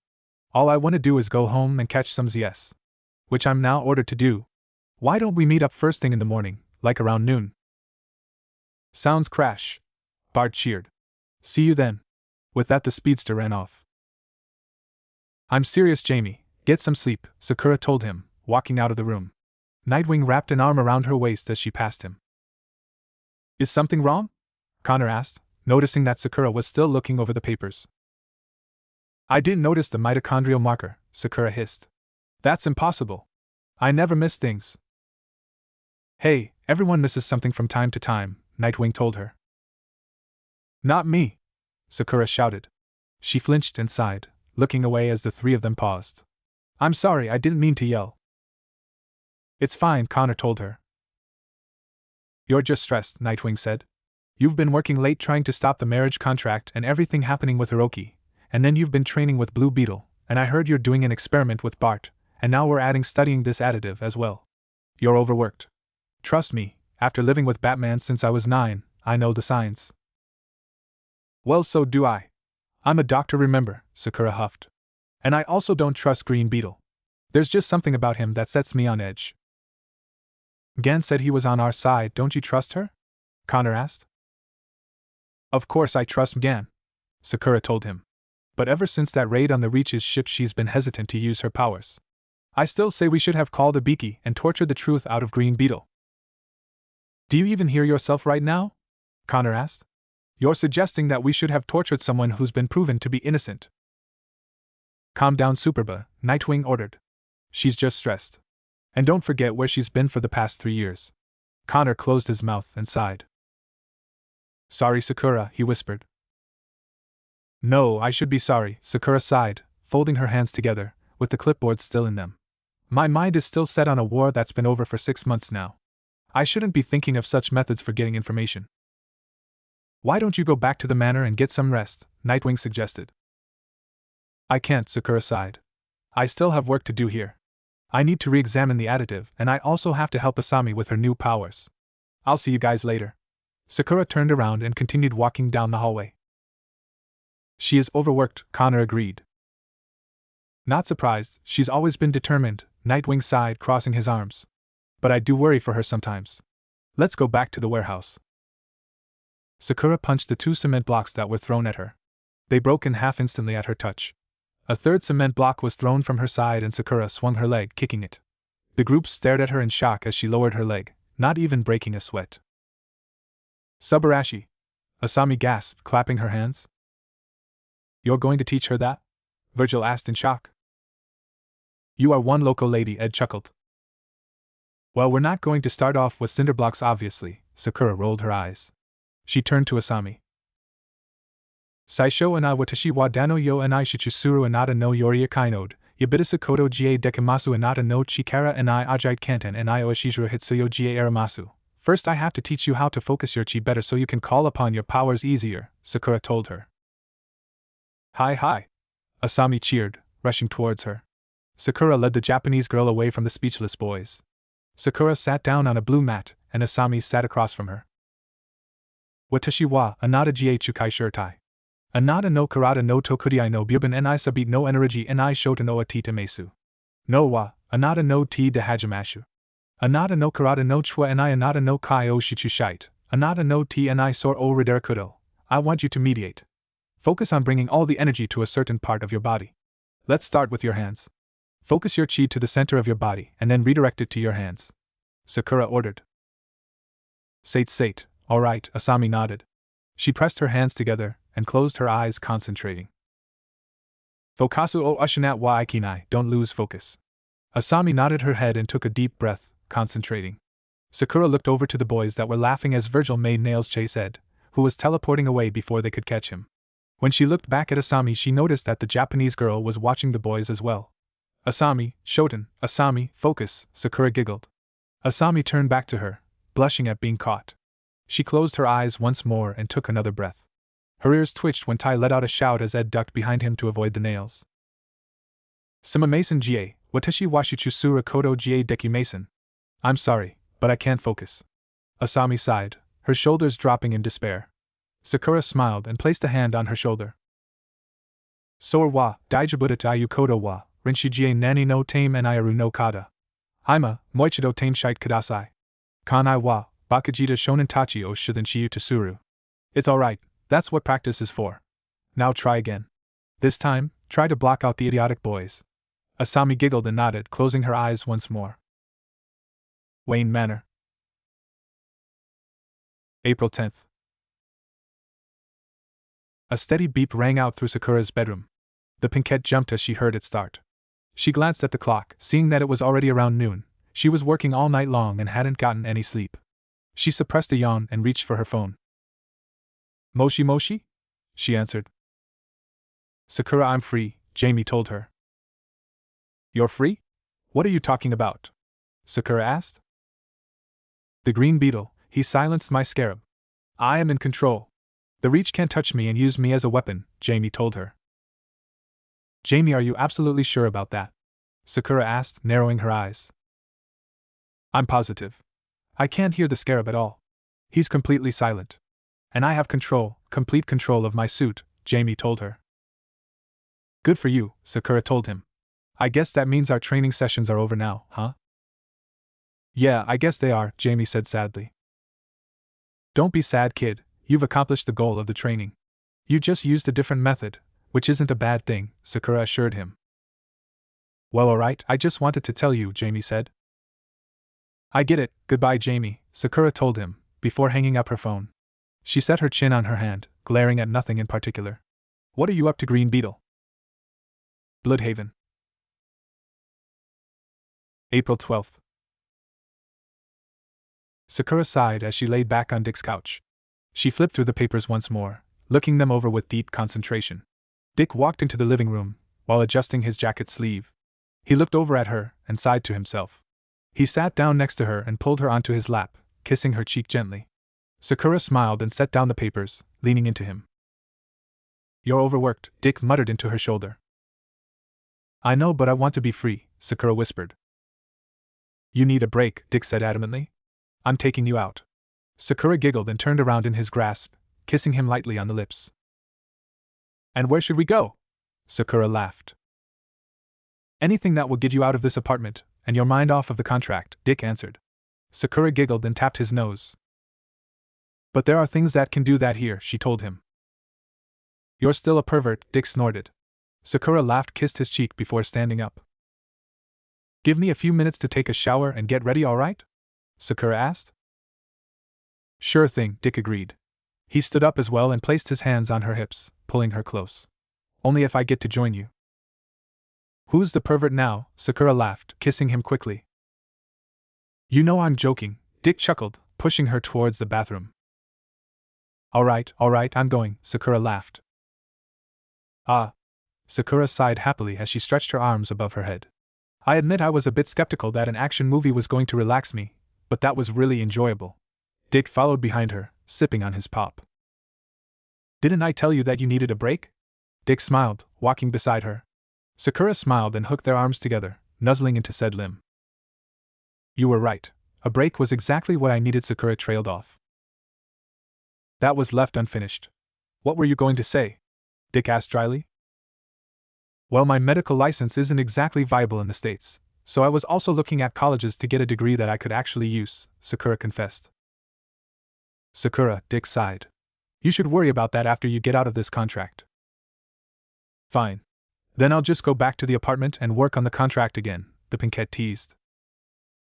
Not gonna happen, Dick smiled, pulling her back. You need a break, and a break is exactly what you're going to get. Bart, Jamie, Connor, Gan, everyone's worried about you. I'm just doing my job, Sakura protested weakly. No one is denying that you're not doing your job, Dick told her. You're just working hard. A little too hard. Oh right, this coming from Batman's protege, Sakura snorted. Okay, I'll admit I really have no room to be talking, especially with everything that's been going on lately, Dick muttered. Damn right you don't, Sakura agreed. Alright, let's move on to the next part of the date, Dick smiled, tossing his empty cup in a trash can. What's next? Sakura gasped, clapping her hands together. Lunch at this new cafe that opened up, Dick answered. Yay! Sakura cheered. The couple talked happily as they waited for their meals to come. The two broke into laughter as Sakura finished telling her story about Ino's latest dating escapades. The laughter was cut off as an alarm sounded throughout the street. Civilians ran away from the jewelry store across the street. Two men wearing all black ran out of the store and into a car, quickly driving off. Great, there goes our peaceful date, Dick huffed, standing up. Agreed, and I was really looking forward to my pasta, Sakura huffed, following his lead. You can stay here, this is my town after all, and you're the one that really needs a day off, Dick told her. Oh hell no, you are seriously not leaving me here while you go off and have all the fun, Sakura stated. They both ran off, chasing the car. Sakura ran onto a nearby building, getting out of the way of civilians. She quickened her pace and caught up with the car. Dick, who had somehow changed into his Nightwing costume, was swinging alongside her, trying to keep up with the car. Sakura narrowed her eyes and jumped off the building, flipping into the street. She landed several feet in front of the getaway vehicle, which seemed to speed up. Bad idea, Nightwing hissed as Sakura's fist collided with the hood of the car. The robbers flew out of the car and tumbled across the street, rolling to a stop. Sakura narrowed her eyes and turned around, facing them with anger. I tried to take a day off, tried to relax after all the stress I've been put through and all the work I've been doing, but you had to choose today to rob a store, didn't you? The Pinkette growled, cracking her knuckles. Well, guess what? You've got me pissed, and that's never a good idea. She strolled towards the two thieves, her anger rolling off of her in waves. Nightwing landed next to her and grabbed her arms. Kunoichi, calm down, he ordered. Two blades flew through the air, hitting the robbers in the chest. Sakura's eyes widened and she ran over to them, placing her hands on their necks. There isn't a pulse, they're dead, she announced. And that's not all, Nightwing told her, taking out the blade. Look familiar? Sakura's eyes widened at the sight of the kunai. She took it in her hand, looking it over. It's new, never been used before, well, before now, she told him. And not only that, it's exactly like the ones I have, meaning it was created in the hidden villages. So someone from the villages has decided to play hero in the modern world, Nightwing hummed. And judging by the trajectory, Sakura's eyes followed the invisible path the kunais had taken. Oh, you have got to be kidding me, Sakura growled, looking up at a rooftop. Nightwing followed her gaze and growled lowly. Great, this day really is ruined now, he muttered. Hey there, Hiroki smiled, leaning against the rooftop wall. What are you doing here? I thought you were still on the Reach ship, Sakura shouted. Well, I was, and then the ANBU came and rescued me using what that Allen kid had said, Hiroki muttered, looking at his nails. Took care of those robbers for you. No, you didn't, you killed them, Nightwing told him. Yeah, I took care of them, Hiroki repeated, rolling his eyes. That's not how things are done here, Sakura huffed, placing her hands on her hips. Oh, whatever, Hiroki mumbled, rolling his eyes once more. Anyway, I actually have to thank the Reach. As idiotic as they may be, they actually gave me some power that should allow me to join your team. Sorry, we're not accepting new applicants, Nightwing grumbled. Too bad, because they managed to unlock my potential, Hiroki told them. What kind of power are we talking about here? Sakura asked. Instantaneous travel and manipulation over the elements, Hiroki answered. I can basically do elemental jutsu and the transportation jutsu, except I don't run the risk of dying because of a depletion in my chakra system. That's not impressive, Sakura muttered. Oh, of course, you see several impressive things as a member of that team, Hiroki scoffed. A team that's keeping you away from your fiancé. A fiancé that she doesn't want, if you remember, Nightwing hissed. Why won't you just take the hint? Sakura groaned. I don't want you in my life. Just leave me alone. We have a contract that says we're going to be married, just accept it already, Hiroki huffed. There's no way to get out of it. Sakura stepped closer to him, glaring at him. Yes, there is, and I will find a way, trust me, she hissed. The Pinkette turned around and left quickly. Great, there goes a day of relaxation, Nightwing sighed to himself. He turned to Hiroki, glaring at him from behind his mask. You better leave her alone, or I swear, it won't end well for you. Please, Batman rule number 1, no killing, Hiroki smirked. You can't touch me. That may be true, but there isn't anything against torturing, the young adult smirked. And I happen to know several people that wouldn't be above killing an asshole like you. With that, Nightwing flipped off the roof, swinging through the streets. Dick sighed as he leaned across the doorway of his apartment. Sakura was at the kitchen table looking over the contract with renewed vigor. He walked over to the table and wrapped his arms around her shoulders. He kissed the top of her head and sighed sadly. I have to go, don't stay up too late, he requested quietly. Sakura grunted in response, her eyes never leaving the papers. Don't worry, we'll get you out of this. And if we don't find a way, we still have our plan B, remember? Yeah, I remember, Sakura nodded. I just don't want it to come to that. Not only would I still be practically forced into a marriage, we'll also be watched our entire lives to make sure it isn't a ruse. And now, Hiroki's back. That damn NBU, why'd he have to succeed? Hey, calm down, things are going to work out, just wait and see, Dick assured her. He pressed his lips against her cheek in a quick kiss. I can't just wait and see, I need results, Sakura told him. And you'll get the results you need, trust me, you can do anything you set your mind to, Dick reminded her. Remember, you did surpass Tsunade, as well as become one of the strongest fighters in the Leaf Village. And Tsunade wants you to take her place and become a Sannin. Yeah, I know, Sakura sighed. I guess you're right. I just have to keep working and not give up. That's the spirit, Dick smiled. Now I have to get going, but remember to take a break every once in a while. Fine, I guess I could take a break when dinner rolls around, Sakura sighed playfully. Now go, you don't want to be late. Alright, I'll see you later, Dick told her, giving her one last kiss. Sakura smiled as she watched him leave. She turned back to the contract and let out a sigh. Well, there's no time to waste, Sakura muttered. Bloodhaven. May 13th. The children we rescued from the Reach have recently gone back to their old ways, Dick told the Pinkette. Emerald green eyes turned their attention to the older male in front of her.